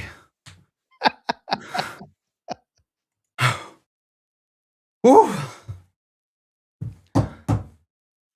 I agree. When we used to do push-ups on Spaces, that means that the price would go up. Yeah, you got it to 73K. So you got to work a little bit harder to get it to 74 to 76. Got to really put that effort in. You have to push up. You got to do push-ups and then plank, right to plank, and then back into push-ups. That would probably get it there. I do push-ups the right way. I don't speed through the fucking push-up. Just like 1, 2. A lot of people, I'm watching them, they look absolutely stupid. Like you are not working anything out. Like you speed running through your push-ups. It is absolutely crazy. Anyway. Well, thank you, Landy. Appreciate you, David. For those that don't know, this used to be a regular thing when I would talk to him about markets. So for those that are new, this is par for the course. This is called a callback. Close to the 700th episode here. You think I would get banned showing off? Probably. One of my pictures yesterday from my workout? Probably. which is On TikTok? crazy, right? Because there's fitness TikTok, Fitness right? influencers. Yes. No, but there's fitness TikTok. But I would probably get banned for it. I mean, would. Joey's still blowing up, but he also is in his Do car better. talking to the yes, Do better, okay? Oh, I miss talking to Joey. I miss talking Me to too. Joey. He's a good dude. I should bring him on the show. I should bring Joey on the show. Yeah, you should. You should. I mean, he's still around. I just haven't seen him too much on X. I think X got a little. Joey's a good guy, right? He is. He's Yeah, a good dude. I remember what X did to him. They tried to cancel him, and Yes. I knew he was doing the wrong thing when he was apologizing, because Yeah. as soon as you apologize, they don't give a fuck about your apology. They're coming right after you. Yeah. You're only now apologizing because you can't win. You can't win with brain dead people. Yeah, unfortunately. And Joey's We such all a good grew up guy. Hulk Hogan fans. Like, that's it. Bottom I line. know. Yeah. I ripped my T-shirt. Okay, Yep. I'm a Hulkamaniac. I was taking vitamins. They try to cancel Joey Swole over him liking Hulk Hogan. Hulk Hogan, the character, the wrestler. Okay. Yep. Ooh, that's Macho Man I Wild was about stuff. to do. Yeah, that's Macho Man. I was gonna say you Ooh, almost went into a yeah. Macho Man. The cream goes up to. Anyway, Oh wait, what? That's a pause right there. I'm trying to be on my best behavior. As always, it's a pleasure talking to you, Landy. I know you've been busy this week, but I'm glad that you had time to come onto this show. Landy does have his market update coming out at 9 p.m. Eastern Standard Time tonight, so tune in. If you don't know where to check it out, you can go on X, formerly known as Twitter, and you can find them at CryptoLandy, or you can go to the Gokhshtein Twitter handle, and you can find it there as well because they stream to both channels. And also, you can find Landy on TikTok at landy.btc, at landybtc.btc. Landy, I hope you have a wonderful motherfucking weekend. Episode 700 coming at you on Monday. And on that, we'll be back in about 10 minutes with Rob Nelson. I'm going to go and hammer him away about politics. Thanks, David. Landy, it's always a pleasure. Always, sir. Take care. Take care. Landy. Landy, Landy, Landy. Landy, Landy, Landy. Landy, Landy, Landy. Landy, Landy, Landy, Landy, Landy. I should do a show about men's like men's products, what men can use to go ahead and look as good as me. That's what I'm gonna call the show. How can you look as good as me? By the way, before we go to a commercial break, I wanted to say that this is what I tweeted out this morning. This exact message, which was, here's my advice to people looking to make money. Learn AI during the bull market and build some really cool shit. Crypto needs products that actually work. Every other niche needs real solutions too. I'd also be watching this market closely, getting into dope ass products that are currently oversold. That's where the opportunity is. So I wrote that, and then I wrote a secondary tweet saying, most people will pass by this post and will continue to bitch about being poor. And that's true. You can show somebody how to go ahead and make a hell of a lot of money, how to put themselves in a great position, and guess what they'll do? They will absolutely say, I am not interested. They will fade you. And then 2 to 3 years time, when shit is going parabolic, they'll be like, oh, fuck, why didn't you tell me? Man, living with regrets. I wish I would have. Right now, the landscape for AI, is at maybe 0.5%. I say 1%, it's at 0.5%. There are so many businesses that are looking for people that understand AI.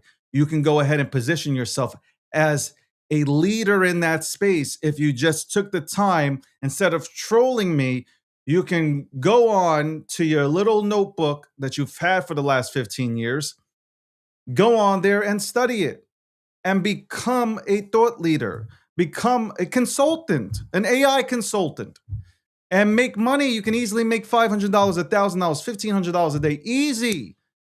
How about we say $200 without any investment, without investing a single dime?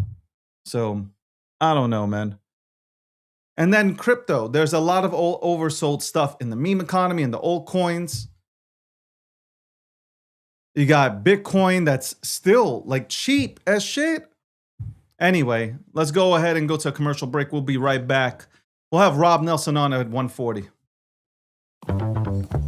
What first got you excited about blockchains? Think about it. Oh, wait. I bet it wasn't multi-million-dollar hacks, exposed data, or finding somewhere safe to store your seed phrase. Was it? Maybe it was the idea of decentralizing a broken financial system. Maybe it was imagining a world where people own their own data and get to sharing the value it creates. Or maybe it was the promise of a fundamentally better way of connecting, communicating, and transacting. The next phase of the internet that empowers us instead of exploiting us. So why hasn't that happened yet? Why are we still living with the same broken system that blockchains promise to fix? It's because blockchains can't keep a secret. Enabling open, transparent systems was only the first half of the challenge. For blockchains to really change the world, they also have to be able to protect our sensitive data when it matters. And that's why we built Midnight, to bring down the final barrier to mass adoption and unlock the full potential of the decentralized web. Let's build the internet we deserve, together. Ladies and gentlemen, we all know this in crypto. Ownership matters. That's why Cake Wallet. Cake Wallet gives you full control of your digital assets, all in one easy-to-use application. You can store Bitcoin, Litecoin, Zcash, Monero, and many more with just one secure backup. Swap between coins in seconds. No copying addresses, no complicated steps, and even includes Bitcoin Lightning for faster payments. And with Cake Wallet built in, you can use crypto in real life through debit cards or gift cards. Simple, secure, self-custody. Download Cake Wallet and take control of your crypto.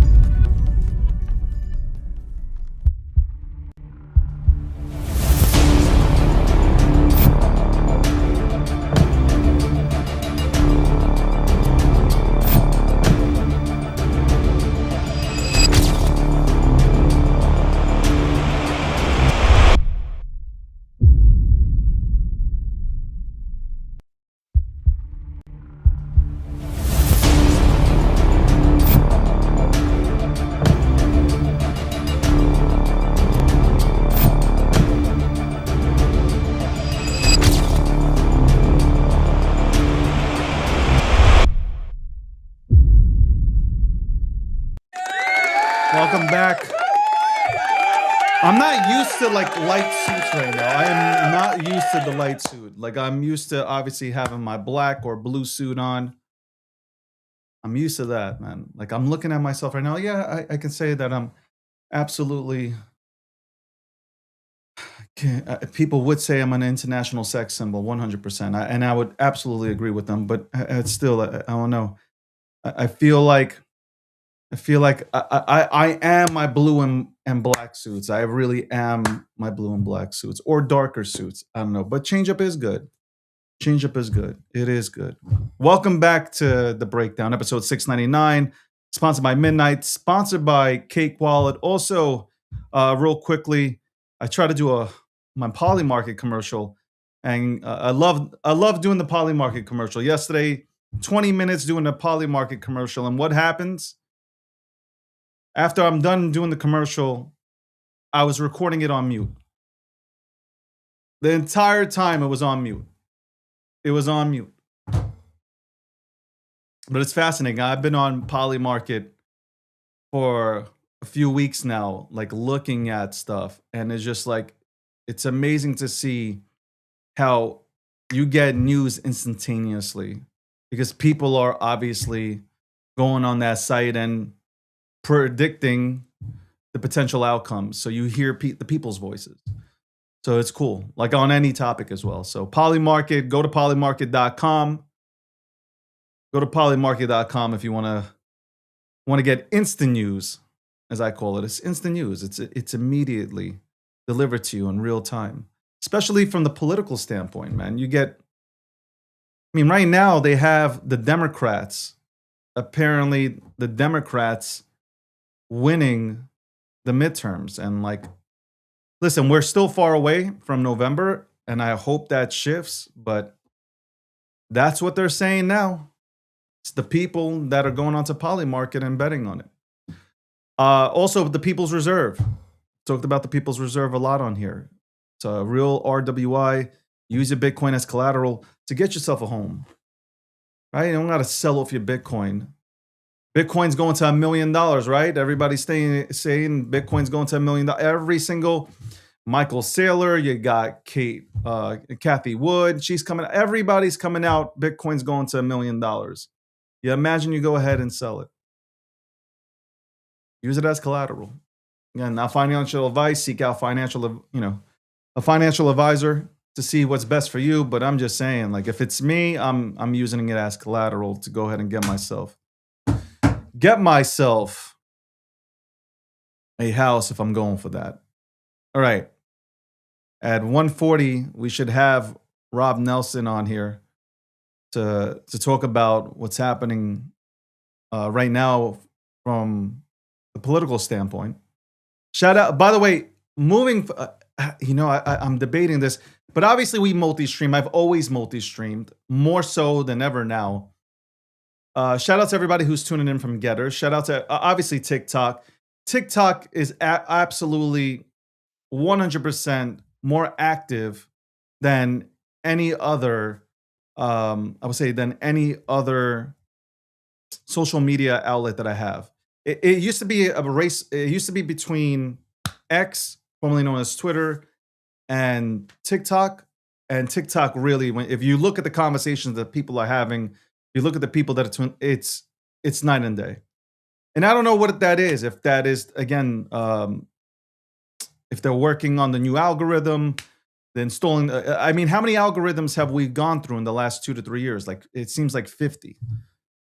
Like I said earlier with Landy, I don't believe anything should have been touched there. Like, Twitter wasn't broken. Twitter just needed growth. And you could have put add-ons onto it to make it a better experience. But this gamified experience is crazy. That's all I got to say. And there are a lot of people that are here who aren't bots, who are here, who, let's say in crypto, show up every single day trying to learn about crypto, and they got their accounts taken away. I know a few friends that, listen, they don't have more than 1,000 followers, and they got their accounts nicked because Twitter or X deemed them as being bots. That sucks. That really fucking sucks. So anyway, moving past that, we got Rob in the house. Let's go ahead and bring Rob in and talk a little politics here. Rob has his own show that he airs on the Gakshi Media Network, where I tune in on Wednesday, or I come on Wednesdays, and we go ahead and chop it up. Rob, what's going on? How's everything going? All right, You're not on mute. Oh, you're not on mute. Good. Now we can go ahead and I'm not we can really chop it up. Good to see you, man. Good to see you as well. Politics. So, you want me? What's happening? I'm ready to launch. I'm ready to go. I want to ask you. So I want to ask you this question. All of a sudden, Alex Jones, MTG, Owens, Sean Ryan, the list goes on. They all got smacked by Trump in his tweet yesterday. Yeah. And he told them exactly who they are. What do you think about that? I'll tell you what I think. Regardless of who they are, I go back and forth between thinking Donald Trump is just an unhinged 5-year-old, and he's also like a child genius. I will give the man credit. He is remarkably capable of knowing how to manipulate and bait click on social media, but his skin is so thin. I mean, you cannot like Tucker Carlson, Candace Owens. You can think that they changed Marjorie Taylor Greene. He literally goes off on they're stupid low IQ people. They know it, their families know it, everyone knows it. Okay, you know what? I know Tucker Carlson. He's not a dumb person at all. He's actually very intelligent. Candace Owens, manipulative, absolutely. Bait clicking, absolutely. Stupid, not stupid. Megyn Kelly, not stupid. Marjorie Taylor Greene, not a rocket scientist. But, Marjorie Taylor Greene stood behind Trump the entire time. She was the only person standing behind him in the beginning who was a seated member of Congress and was a believer.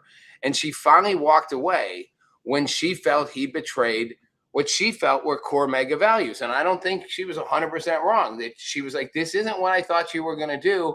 And instead of going, okay, we have a disagreement, he's like, she's a traitor. She's a horrible human being. I just am not for it. I'm like, you don't have to decimate it scares me that the president of the United States, the leader of the free world, the commander in chief, the person who's running this war campaign right now seems to react like Kim Jong-un, like trigger his ego, and he might hit a nuclear button. And it bothers me. I don't really think he'd start a nuclear war, but it bothers me. I'm not going to lie. I sit back and look at it like this. These, Megyn Kelly, Tucker Carlson, they've said bad things about Trump. They have. And then they came into the fold when he was making his epic comeback. Like, you can look at Joe Rogan and Theo Vaughn. I'll give you this perspective. Joe Rogan and Theo Vaughn, right? They voted for Bernie Sanders.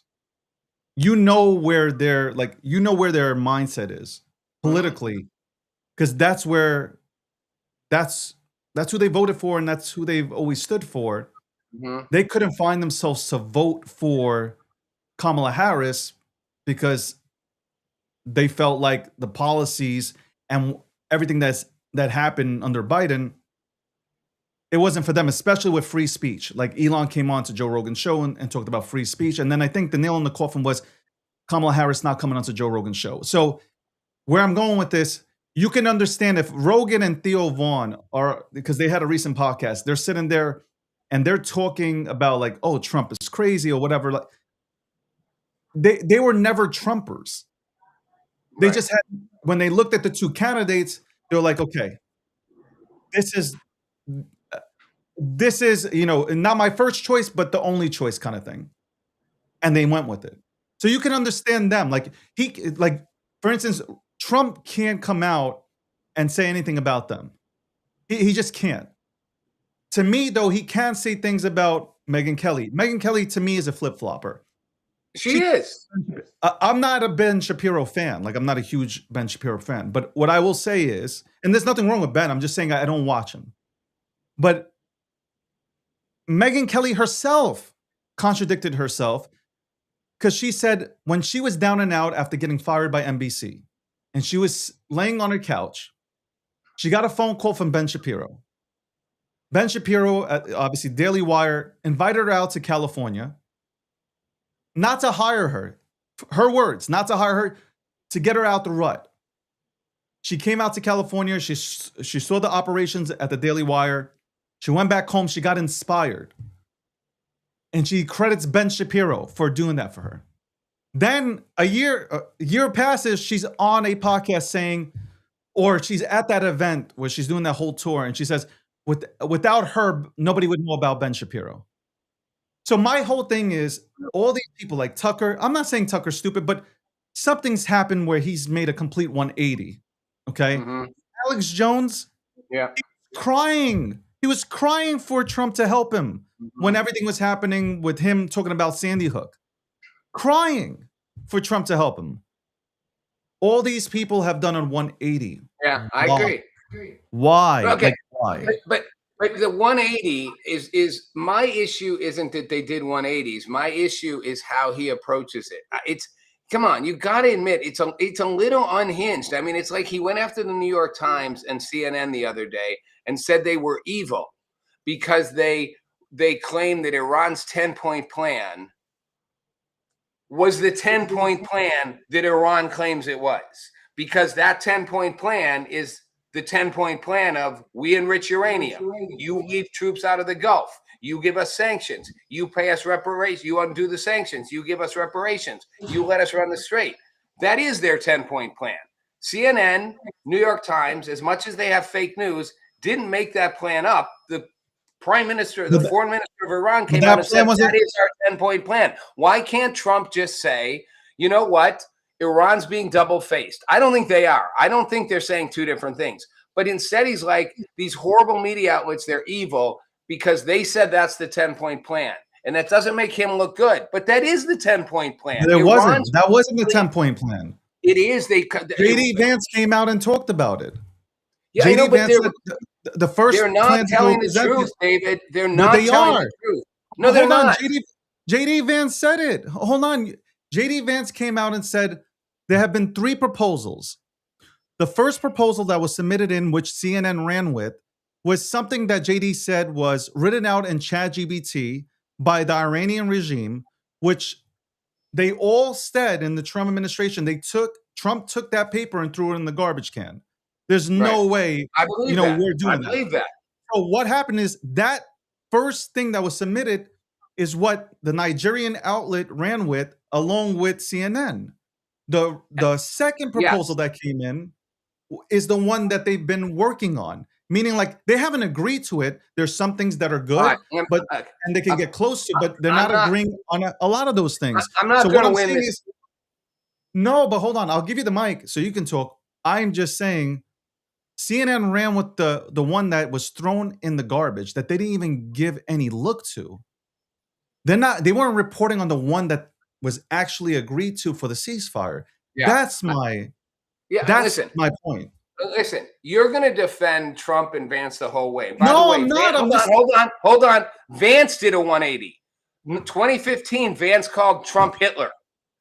So people do 180s for all different reasons. That said, the Iranian public leadership, after Trump called it evil that they published this, said that is our 10-point plan. Privately, they may be saying there's a different 10-point plan. But to this day, publicly, Iran's standing by that is their 10-point plan. So Trump could say, you guys got it wrong. We know the real 10-point plan. They're just lying publicly. Instead, he's like, you guys are horrible because you're publishing what they are publicly saying is their truth. They may be telling Trump admin secretly one thing, the public another. Iran has to this moment not said that is not their 10-point plan. Now, why or whatever, I'm concerned because to be honest, David, I think Iran has one up on us here. They haven't stopped. They haven't let ships through the strait. They haven't stopped shelling or launching missiles. They've made up this new thing. Lebanon's part of the process. I think they figured out our weak point. They realized that we could bomb the shit out of them.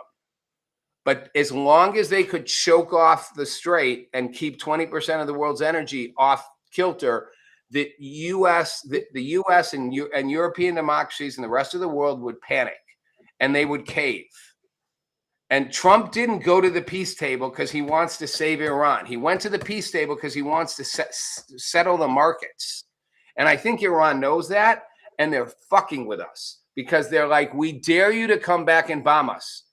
Why haven't they just said traffic can go through the strait? That was Trump's #1 condition. You let traffic through the straits and stop shooting, or we don't have a peace. We don't have a ceasefire. They have not let traffic through the straits. What, did it take them 72 hours to get the memo? They're not letting it through because they're like, we dare you. Go ahead. See if you got the guts to bomb us again. We don't think you do. They have no intention of making a deal. No intention of making a deal. I didn't say that they have any intention of making a deal, but Trump is, and the administration gave them a ceasefire to give them the ability to come and make a deal with them. On the condition that they stop, that they open the strait. On the condition that they open the strait, they got a ceasefire. And they started putting in new things like, Lebanon needs to be in it, all that. So they're the ones that are, I mean, first of all, this is my argument. How are we believing that the Iranian regime, a terroristic regime, We have Americans believing what they're saying Right. and not believing what our president is saying, which has Right. tweeted out. You think Donald Trump, let's, whether you like him or not, you think Donald Trump is going to bend a knee to them, knowing that we just need maybe even a month to go ahead and completely take them out? I don't think so. I don't think Trump's bending the knee. And like he said, like, and it's true, we don't need the stray in terms of like that oil goes to other countries. We don't need it. We have our No, energy we need the sources. world economy not to. We need our economy. We don't. Yeah, that's different. That's different. But you know what? If they need oil, they can buy it from us. Production's gone up in the Gulf. You're rational about this, and I don't disagree. I don't think Trump is bending a knee. I've said this to you before. I think we said it on my show. I am concerned that Trump, and this is my point about the tweets on Truth Social. Trump can't lose. He can't publicly allow himself to be seen as ever doing anything less than the perfect outcome. And I'm concerned that Iran tricked him, and for whatever reason, made him believe they were ready. They were ready to negotiate, and they have no intention of giving in to any of those demands. And they want to see if a couple weeks go by and they can stall. China and Russia can help them refuel a little bit, and then they can go. Now, does Trump have the guts to go back and start a new military campaign, or will he just try to claim, look, this worked, we got a deal, we got a good deal, this new regime is great? I want to be really clear about one thing, David, and I think you'll agree with me. This is not a new regime. This is new leadership of an old regime. He keeps saying the new regime is much better. It's not a new regime. It's the exact same regime, even more hardline. It's just the fifth level of leadership of the same old regime. It's not a new regime. Look, there are things that I agree with you on. I just think that I don't see Trump. I see his next move is B-52s go out and completely destroy what they have to destroy. I think that's what Trump does. Well, because he's not going to go down in history as being like, oh, okay, he bent the knee, he took a horrific deal where Iran now, which they never had possession of, but they were going to get possession of it once they got a nuclear weapon in their hands, of the stray, right? Like that's been the biggest talking point. Yeah. Oh, they never had control of it. Now they have control of it because of this. Well, they were going to have control of it no matter what if they had the weaponry, right? Right. The United States took that out. I think he's going to he's going to finish the job, and the reason why he finishes the job because he'll look good in the people's eyes of the world. Because if he does that, the stray opens up, nobody's being charged any fees to go ahead and exit with their oil. People start getting their energy back. Trump is the hero. Trump opened up the stray. Trump took out Iran. Our economy is potentially going to get better. We're going to have friendly relationships now. I think that is what Trump is going to go for, rather than, hey, let's make peace. I mean, Vance is going out there to try to make peace. But ultimately, you can't make, I said this on your show, you can't make peace with a bunch of terrorists. It's not going to happen. I agree. I agree with you, David. The only thing I would say is, and I want you to be right, but they have to know you can't make peace with a bunch of terrorists. And it bothers me that he keeps, maybe it bothers me that he keeps talking about how this new regime is so much better and they're going to work with us and it's all going to be good. It's like either he's delusional or he's lying. He can't think this is a new regime. This is more hardline than the old one. Could he be playing? Could he, can we sit and okay, let me ask you this. Do we think Trump is a smart person? I mean, honestly. Yeah. Okay. Yeah. And a very good I'm not saying he can't do stupid things. I'm saying in general, I think that Donald Trump is a smart person, right? Yeah. Yeah. Can we sit back for a second and think he's using social media to cause chaos for a reason? Like, if we sit back and think he's using it as a tool to psyop people into thinking one way. I'll buy that. Okay? Because if I'm the president and and social media is grabbing people like this, I'm going to use that as a weapon. I'll buy that.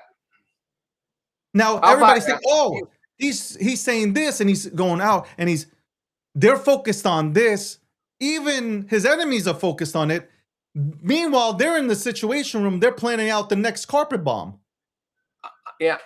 I'll buy that he's halfway between. I'll buy that he knows what he's doing, and he's also so thin-skinned that sometimes he just rants and raves and throws 100 shit at the wall. One thing I Both. will say, I think that he has his ego and he's prideful, and I think in general he believes he's a good person, and the attacks on him that happened to him and his family are unwarranted. That's the way he thinks. And they were. And we know that, right? We've seen it. And I think anybody, whether a Democrat or Republican, can see that, listen, this is, out of all the presidents that have ever sat in the Oval Office, he has been attacked like no other. Okay? No other. From the day he went down that golden escalator, he has been attacked. I agree with you. I've said it before. For years, I've said it. No one who's criticized him could put up with 1/10 of what he put up with. Correct. Like, anyone would at a certain point just be like, F all of you. And once you had the power, you'd be like, I'm gonna show you. No, I know you got to drop me off here, but at my destination, the moon. But I want to say one thing that I am impressed with, and it hasn't gotten enough attention because most of the media wants to ignore it, was Melania Trump strolling up to that podium like the biggest badass, like a president, and giving hey, don't throw me in the heap with Jeffrey Epstein and company. I had nothing to do with it. And two, I think the survivors should have their own hearing where they get to talk. And the media went cuckoo crazy because one, they're like, awesome. She's contradicting President Trump. Awesome. She's going to undercut him. But then they were in a dilemma because they're like, wow, that's a badass woman, right? Well, not really, because we can't have her be a badass woman. Like, and it made me think, if I were Donald Trump, I'd come out today and be like, all you guys who are, because someone will ask him, all you people who think like, I don't like strong women around me. Have you met my wife? Exactly. Have you met my wife?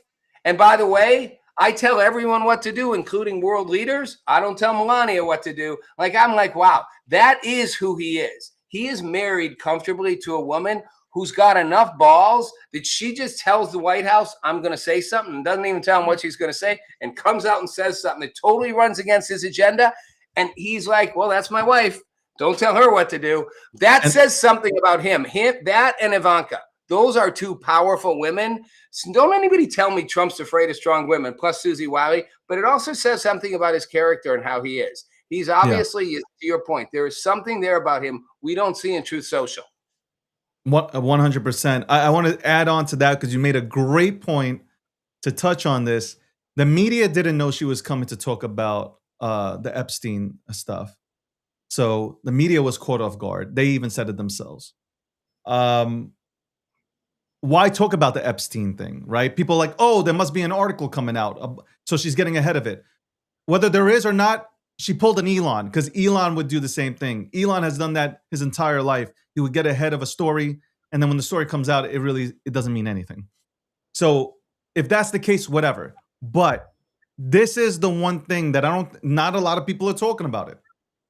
She said, well, you know what? The Epstein victims need to go ahead and have a place to talk. It needs to be done immediately. Like literally, give them a place so they can talk. Guess what? The Epstein victims came out with a statement and said they will not talk about it. Why? I don't know. Everybody begged for. Everybody begged for them to have an outlet. She said, "Let's do it right now." She said it. She came out. You said she came out with big balls. She did. She came out. Man, I mean, she is put together great, and I'm not talking about from looks wise. You get what I'm saying? That's your image. If you're a woman, I don't care, Democrat or Republican, her strutting up to that thing looks like a president strutting up to the podium. She's like a world leader walking up to that. I don't care if you like Melania or not. She's walking up there. She looks the part. She is the part. When she said that, though, that's what caught me. And them releasing the statement. Why do you think I'm they like, said they won't do it? why not? This is what you wanted. This is what everybody wanted. Why do you think they're saying they don't want to? Because now they have to actually go and testify, and they're going to ask them, well, was Trump involved? Was Melania involved? And they're under oath, and they got to say what they got to say. There's no photos. There's no nothing. Victims have not come out and said that Trump was involved in anything. Right. She's now literally, she went ahead, checkmate everybody, said, go for it. Right. Under oath, go testify. Right. So you think the Why Dems not? don't want, you think the Dems clearly don't want them to, and have been like, you know, most of these victims might not be pro-Trump people, kind of like, don't do it, don't do it. It doesn't matter. First of all, you'll have a bunch of Democrats there that are going to ask the question, right? Under oath, was Trump involved, right? Because you know that's what they're going to ask. They're all going to say no. But you understand, under pressure, you can see body language and every. Yeah. No, They I'm don't saying wanna they're all put going to say, they're all going to, you're right. The Dems don't want this to happen because it will make Trump look like he's. It will make Trump look even better. Yes. Because they can't still find anything on Trump till this day. Rob, I've been saying this on this show. I know you have to go. It will I exculpate want to him. say It this. will I've get been him. saying this on the show. They have been after Trump for God knows how long. If they had any sort of evidence on Trump being involved in anything, he would not be the president of the United States of America. I would have never voted for him. Right. If I would have found out that Trump was part of any of this shit that Jeffrey Epstein did, I would have never voted for him. He would have never got my vote. Bottom line. And I am sure everybody else should feel the same way, Republican, Democrat, or Independent. That's it, done. But being that they had nothing, Rob, because if they had something, they wouldn't have gone after him with such a weak case in New York. You know that would never have happened. Everything was set up against him. The judge, the jury, everything, it was all weaponized against him. Yep. If you're neutral thinking, you know that it was all weaponized. That's all. Yep. That's my personal opinion, and I got to say that for TikTok. That is my personal opinion. Okay. Rob, it's always good to have you on the show. It's awesome to be on. It's awesome to be here. Thanks everybody for Happy Friday. Thanks for listening to me and David go back and forth. This is fun. I look forward to doing please tune in on Wednesdays at 8 p.m. Eastern Standard Time. Rob Nelson, who is a veteran of mainstream media and media in general, one of the first to go ahead and be unfiltered out here. The OG. And you'll be on with me on Wednesday, so they get to get you too. Correct. I will be on Wednesday with Rob, and we will chop it up and we'll talk politics. And so tune in. Thank you, Rob. I appreciate it. I hope you have a great weekend. Yeah. That's Rob Nelson, everybody. Tune into the Rob Nelson Show on the Gokhshtein Media Network at 8 p.m. Eastern Standard Time, where he breaks down everything. Rob Nelson is a veteran in the game, breaks down everything. I agree with most of the things that Rob says, but we have a little disagreement here and there, and that's good. That's good. That's great. I don't bring on yes people. Half the people that are surrounded by me, they don't agree with shit that I say. And I like that. I'm willing to listen, though. It's not about disagreeing. I'm willing to listen. And I'm willing to change my mind on things, too. I am. This conversation made me think, too. Like with Rob just now, it made me think. But yesterday I did watch, and I do agree with Rob when he says that Melania came out there like a true, like, Melania, I don't care whether you like Melania or not, she came out there presidential. 100% like a leader. Like a leader.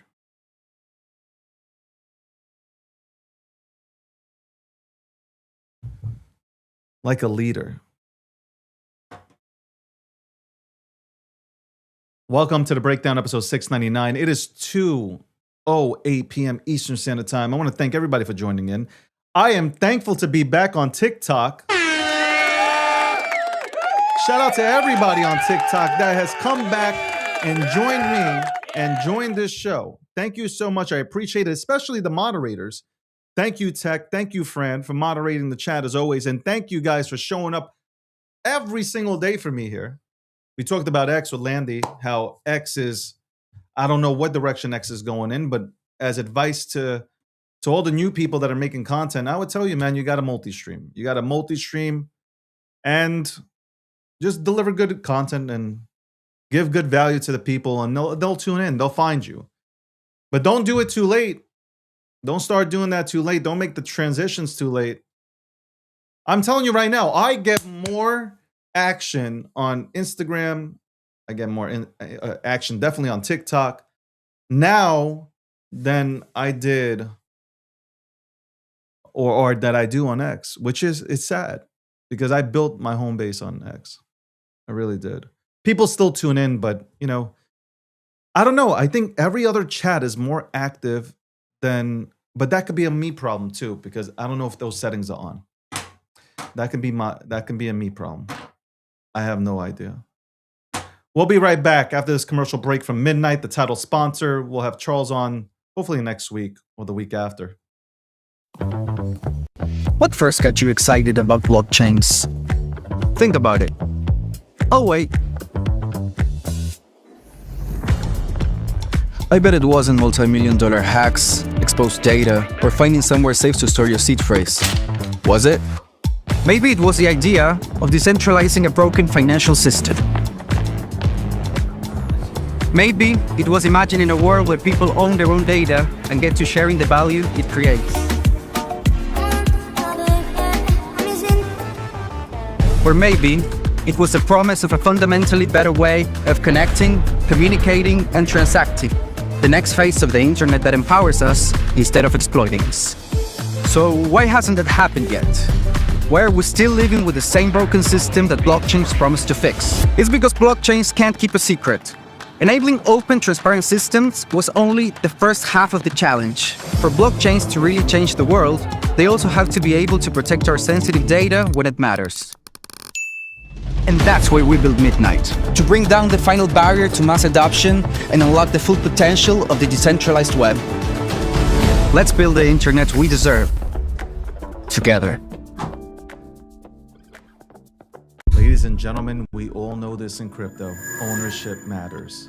That's why Cake Wallet. Cake Wallet gives you full control of your digital assets, all in one easy-to-use application. You can store Bitcoin, Litecoin, Zcash, Monero, and many more with just one secure backup. Swap between coins in seconds. No copying addresses, no complicated steps, and even includes Bitcoin Lightning for faster payments. And with Cake Wallet built in, you can use crypto in real life through debit cards or gift cards. Simple, secure, self-custody. Download Cake Wallet and take control of your crypto.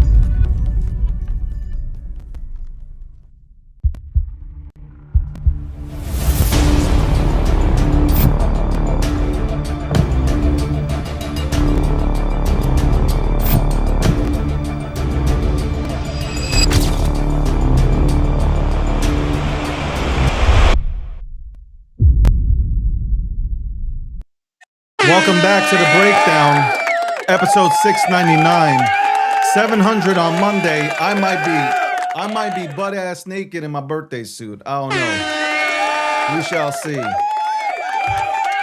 I might make it an OnlyFans exclusive. I don't know where we're going here. Yeah, we got restricted again. Don't worry. Hey, listen, man. It is what it is.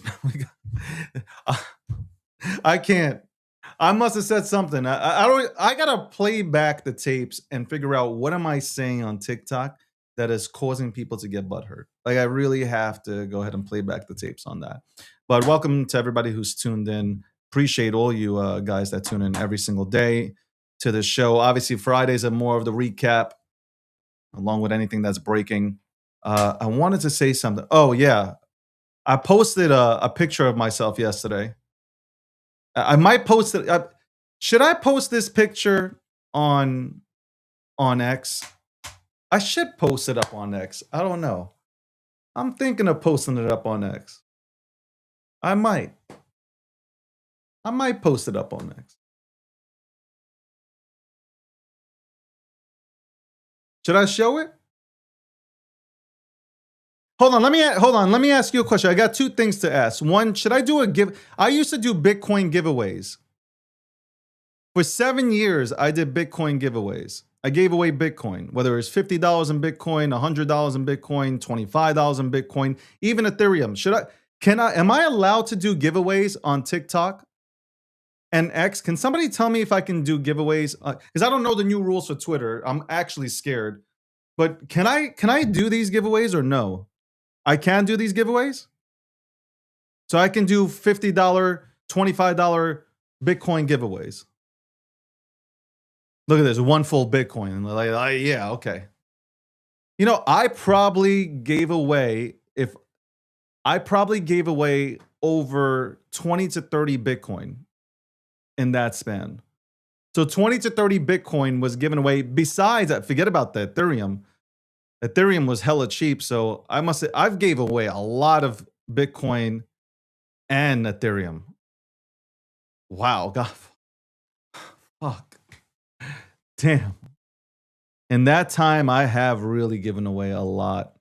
It's funny. I wonder if people kept it, because when I was giving away Bitcoin, it was in the thousands, 2000. Like, I wonder if people kept it or just sold it.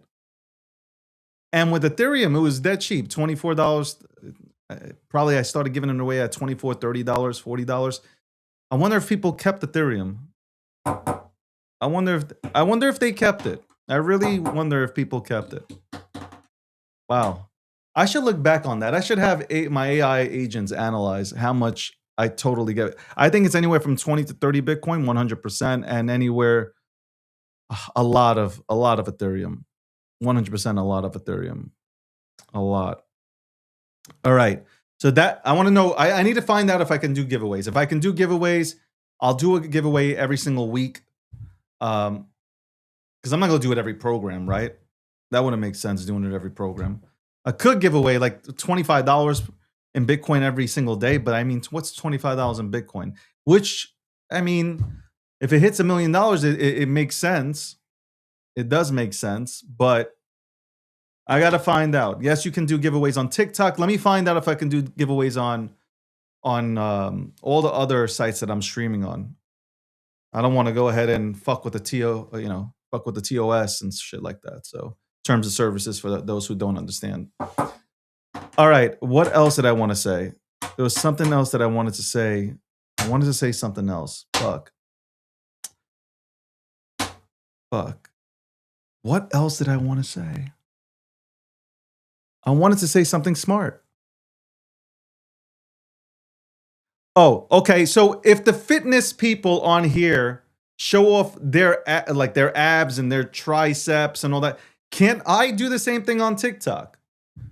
Am I allowed to go ahead and showcase what I'm working on? Am I allowed to?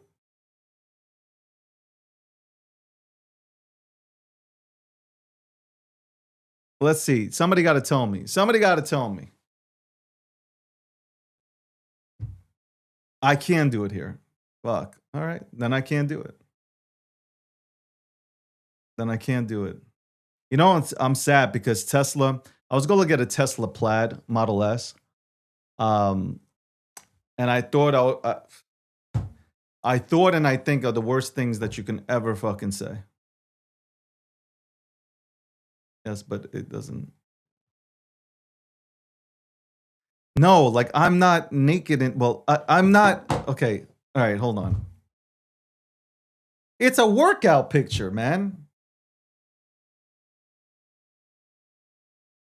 It's a workout picture.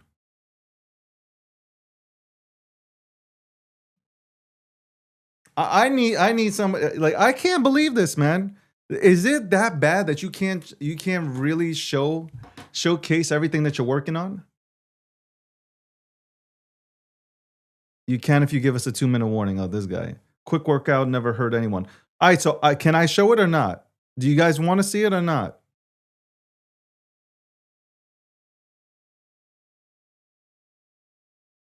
Okay, so let me go to Instagram. Let me go to Instagram. Hold on. Sure, people already follow me on there anyway. sure people already seen it. I'm sure you freaks already seen it, honestly. I want to put it past you, motherfucker. Would not put it past you. All right. So let me explain something, man. Like, I am trying to make sure that I am able to participate. I have a friend who's obviously, God bless her, man. She is absolutely dominating. I got to tell you this. There's a girl out there who has absolutely taken fitness seriously, and she runs and like she's doing all these things, and she's like running marathons.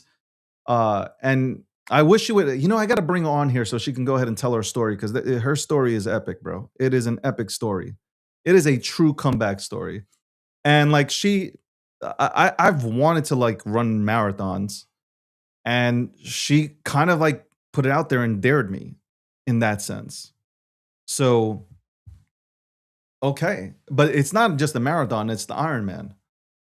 And I've been talking about going to the Ironman and Sparta competitions, and I've been so busy, I haven't been able to get around to any of this shit. So I'm back in the lab. I'm back in the lab.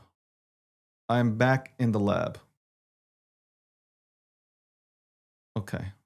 Should I do this? Should I? Okay. I don't know if I should do this. I should do this. I should do it because, okay, this part of the show is about men's health. Okay, this part of the show right now is about men's health. And I think men should take their health seriously. I'm talking about, I think you should work out every single day. You should lift heavy. And I've always talked about this on all my shows. Like, rewind my shows. Go back to episode 200 where Akil was on here. And I know a lot of you guys maybe haven't seen Akil Patterson, but he was my co-host on the breakdown. And I always stressed that we need to go, as men, you need to work out, you got to stay fit, you got to lift heavy, okay? That has always been my message. Lift motherfucking heavy.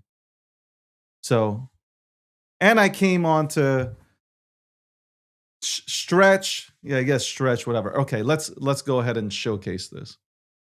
Let's showcase it, I guess. Hold on. I'm kind of like, I'm scared, man. I'm scared of you. You freaks. I should have put this away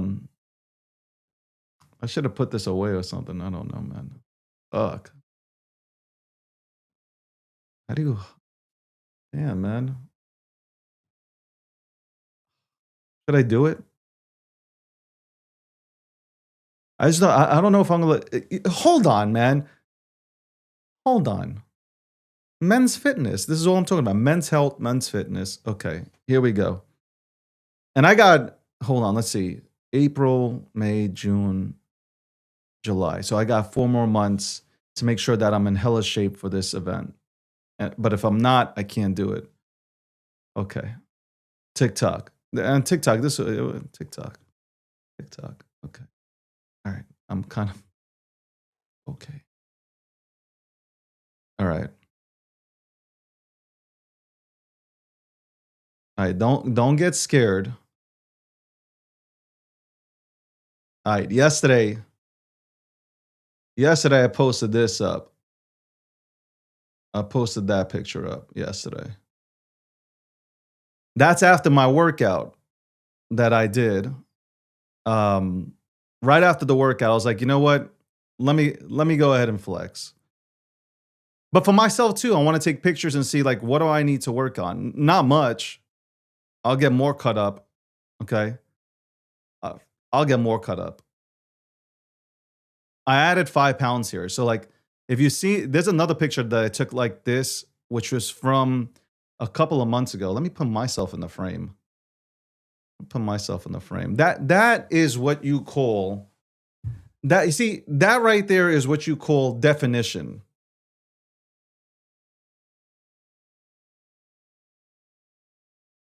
Cutting is easy. Like, cutting is essentially dehydrating yourself. That's all it is, man. You don't drink. Okay, that's the easy part. That's the easy part. But this is what men look like.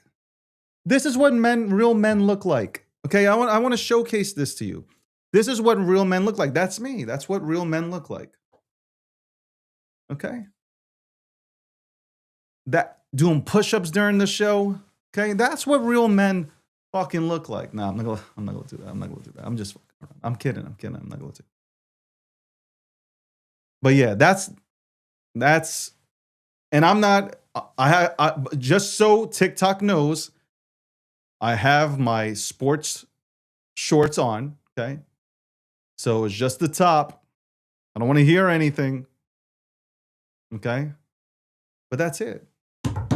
That's me. So I'm working. I work out. Like when I say I work out, I work out. I work out for an hour or two. I'm lifting heavy. I'm lifting heavy right now. And then I guess by the third or fourth month, which moving forward, by the third or fourth month, I'm probably going to drop 2 or 3 pounds. And I'm going to really just like really cut hard. So yeah, they unsuspended. They did? Finally. Anyway, I just wanted to showcase that because there are a lot of people that can say, yo, David talks about he works out, this, that, and the third. That's proof. Okay? That is proof. No AI involved, no nothing. Okay? There you go. I shared it. Now I share me. Welcome to the breakdown. Episode 699. Who knows? Episode 700. Who knows? Who knows what I'll wear? It is 2:25 p.m. Eastern Standard Time. That's right. 2:25. You know, hold on. Let me ask you a question. Should I post that on X? Because there are some people that are not tuned in. To today's show. And they have chat, tell me, should I post that for X? I'm down 9 pounds in a month, eating right and walking around the city. That's it, man. Baby steps. Build your foundation. And I speak to the men too. Like, build your foundation. Build a foundation. Okay? Build your foundation. The rest comes easy. Bengal Tiger, you missed it.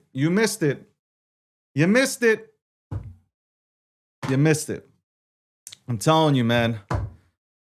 I've told you guys this before. Viking blood, okay? Eastern European blood. Like I am that is the DNA. What you just saw right now is absolutely everything that you get from European DNA. You missed it. Bengal Tiger, you missed it. You missed God's work. That's what you missed. She goes, I'm hungry. This is crazy. Anyway, watch out for this weekend. Landy said it, but I went a bit further. All these peace talks, I can see stock market closing. The markets are closed. And Trump just says, you know what? Send the B-52s. I'm done. I am done negotiating. I can see it happen. 100% I can see it happening. I can 100% see that happening. Without a doubt, I can see that happen. If JD does not come out with a deal, I see it happening. By the way, you know what? I really believe that the Republican Party is missing. Oh, that is true. Hold on. Hold on. I got DNA from there. Guess who my great grandfather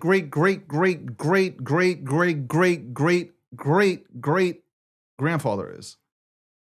King Bella III. I'm royalty. I am royalty. Look him up. We look the same. I am royalty.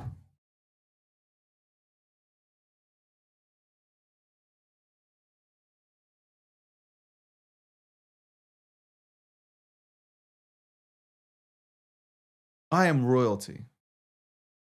Anyway. King Bella III. Yes, King Bella III. Yeah, I'll show it. I showed this before. King Bella III. Hold on, let me look it up right now. This is true. Shit. This ain't bullshit. This is true.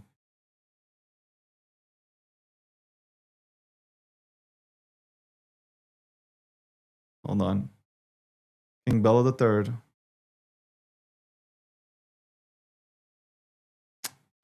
Let's see if there's a good picture. This is King Bella III. I'm telling you, I look.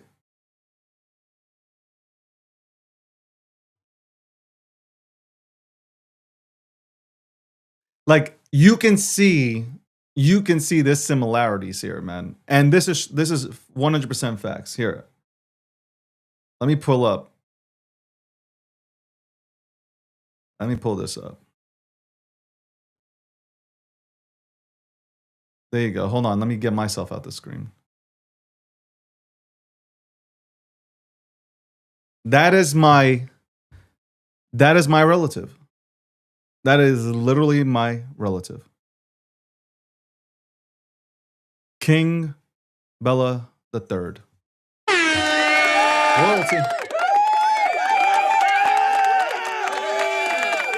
Royalty. Royalty. I'm showing it to you right now. I'm talking to multiple chats. You see the result? You can see it. Straight nose. Look. Where did I get my straight nose from? This guy. Okay? Yeah, it's my dad's side of the family, 100%. 100% my dad's side of the family. You can see, look at the nose. Look at the nose. Look at the nose. That straight nose, right? That straight nose. Look at the eyes, man. Like I am telling you, man, like I always knew this. I knew this. I've always felt it.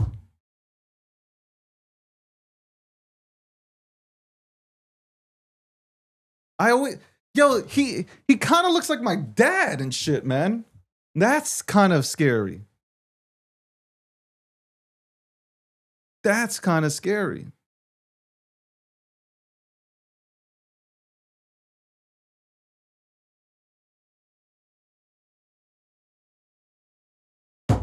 King Bella III. King Bella III. Man. It's undeniable. I'm just saying it's undeniable. And like, I was like, when you DNA, you DNA test yourself and all that stuff, like, oh, whatever. Like, no, like this is like, come on. Like, fucking give me a break, right? Look at that. That's me. Like, if you're looking at me right now, that is me, right? There's a lot of, you can see. And this dude is mogging. This dude is mogging. He's absolutely mogging. 100% mogging out here. 100% with no peptides, no nothing mogging. No hammer to the cheek, nothing mogging. Anyway. By the way, you missed it. I'm doing this for Bengal Tiger because she's been a long time listener of the program. Bengal, here you go. Enjoy your weekend, okay? Enjoy your weekend. Here you go. That is me, Bengal. That's yesterday after a workout. I did chest and arms yesterday. I was only going to do just like arms and some other shit. But I was like, you know what? Fuck it. I'm in the mood. You're welcome, Bengal Tiger. You're welcome. And everybody else is welcome too. Okay? That is the definition of peak performance. And I'm not even there yet. And I don't take any performance enhancing drugs either. That is pure DNA. Can you imagine me on any sort of roids? Holy shit. Holy shit. Anyway, let me stop this because I'm starting to get turned on. Welcome to The Breakdown, episode 699. Again, we were looking at my relative. Man, I should have that as my banner.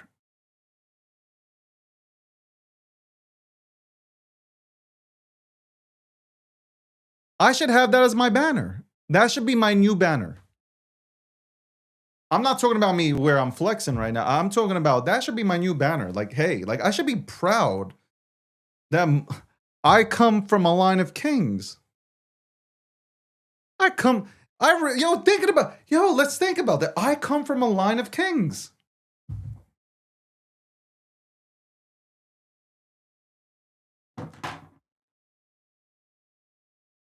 I'm changing my banner today. Because you know what? Why not? I come from a line of kings, royalty. Why not showcase it? The rosemary hair oil generation. That's what somebody said. Anyway, I want to thank you guys for coming on today. Seriously. And I'm going to leave you with the quote of the day. No, I'm not going to change that to my PFP. I'm going to do the banner. I'm going to change my banner to that. You know what? Because my ancestors deserve to be seen again. Royalty needs to be seen and deserves to be seen. So I don't want to change the whole thing. I mean, and people get me confused and shit. Nah, I want to do that. I was saying that I was upset that I can't get a plaid Model S because and by the way, I think Elon did a crazy thing by raising it by $15,000. I don't know if it was Elon, whoever it is in Tesla, to raise it by $15,000. That's insanity. I still buy it though, if there were any plaids available. I just don't want the all-wheel drive. All-wheel drive is available, but I want the plaid. I don't know. I want the plaid. Anyway, though, shout out to Lincoln from the Tesla community. Shout out to Lincoln. He's been helping me out, or he's tried to help me out to find one. So big shout out to him. Much respect to him. The Tesla community is absolutely awesome. They're always helpful and knowledgeable, and they'll tell you, hey, like, look, the new Roadster's coming out. Like, wait for the Roadster and shit. Wait for the Roadster. I'm thinking also, this is what I want to do. So this doesn't impact Twitter or anybody else. I probably want to do a live stream on TikTok today, but just TikTok alone. Because yesterday I came on at around 3 o'clock, 3:30, and the numbers were like 10 times what they are now.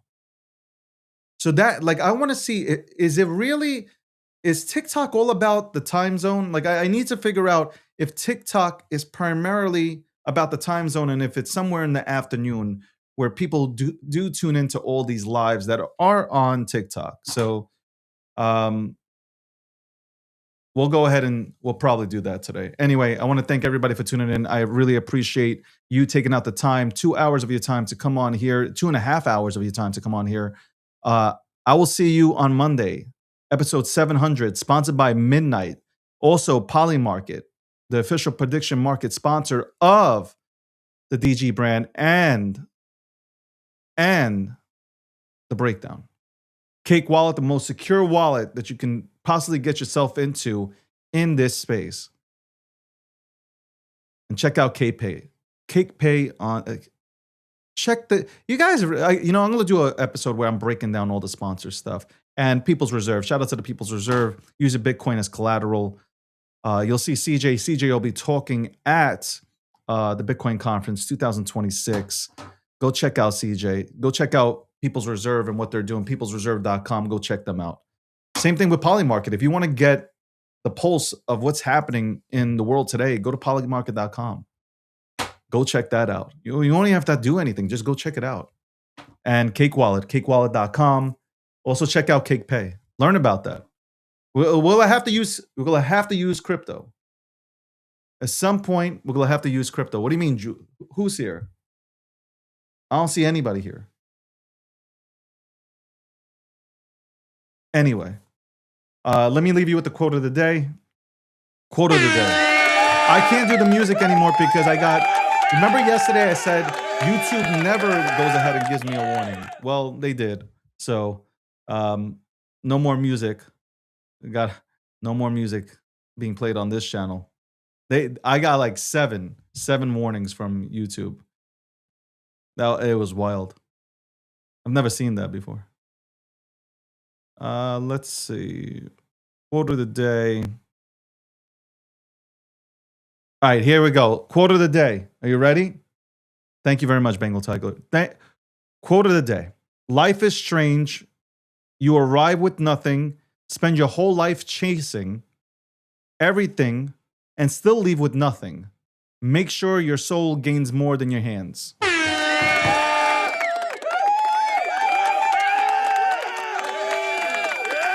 Royalty is done. I am done for today. Guys, love you guys. Hope you have a wonderful day, wonderful weekend, a prosperous weekend. If you got hate in your heart, go to church, go to a synagogue, pray, and just focus on you, man. That's all I can say, man. A lot of you guys, I see you miserable, man. Just go focus on yourself. I focus on me. I don't focus on anybody else. I just focus on me. That's it.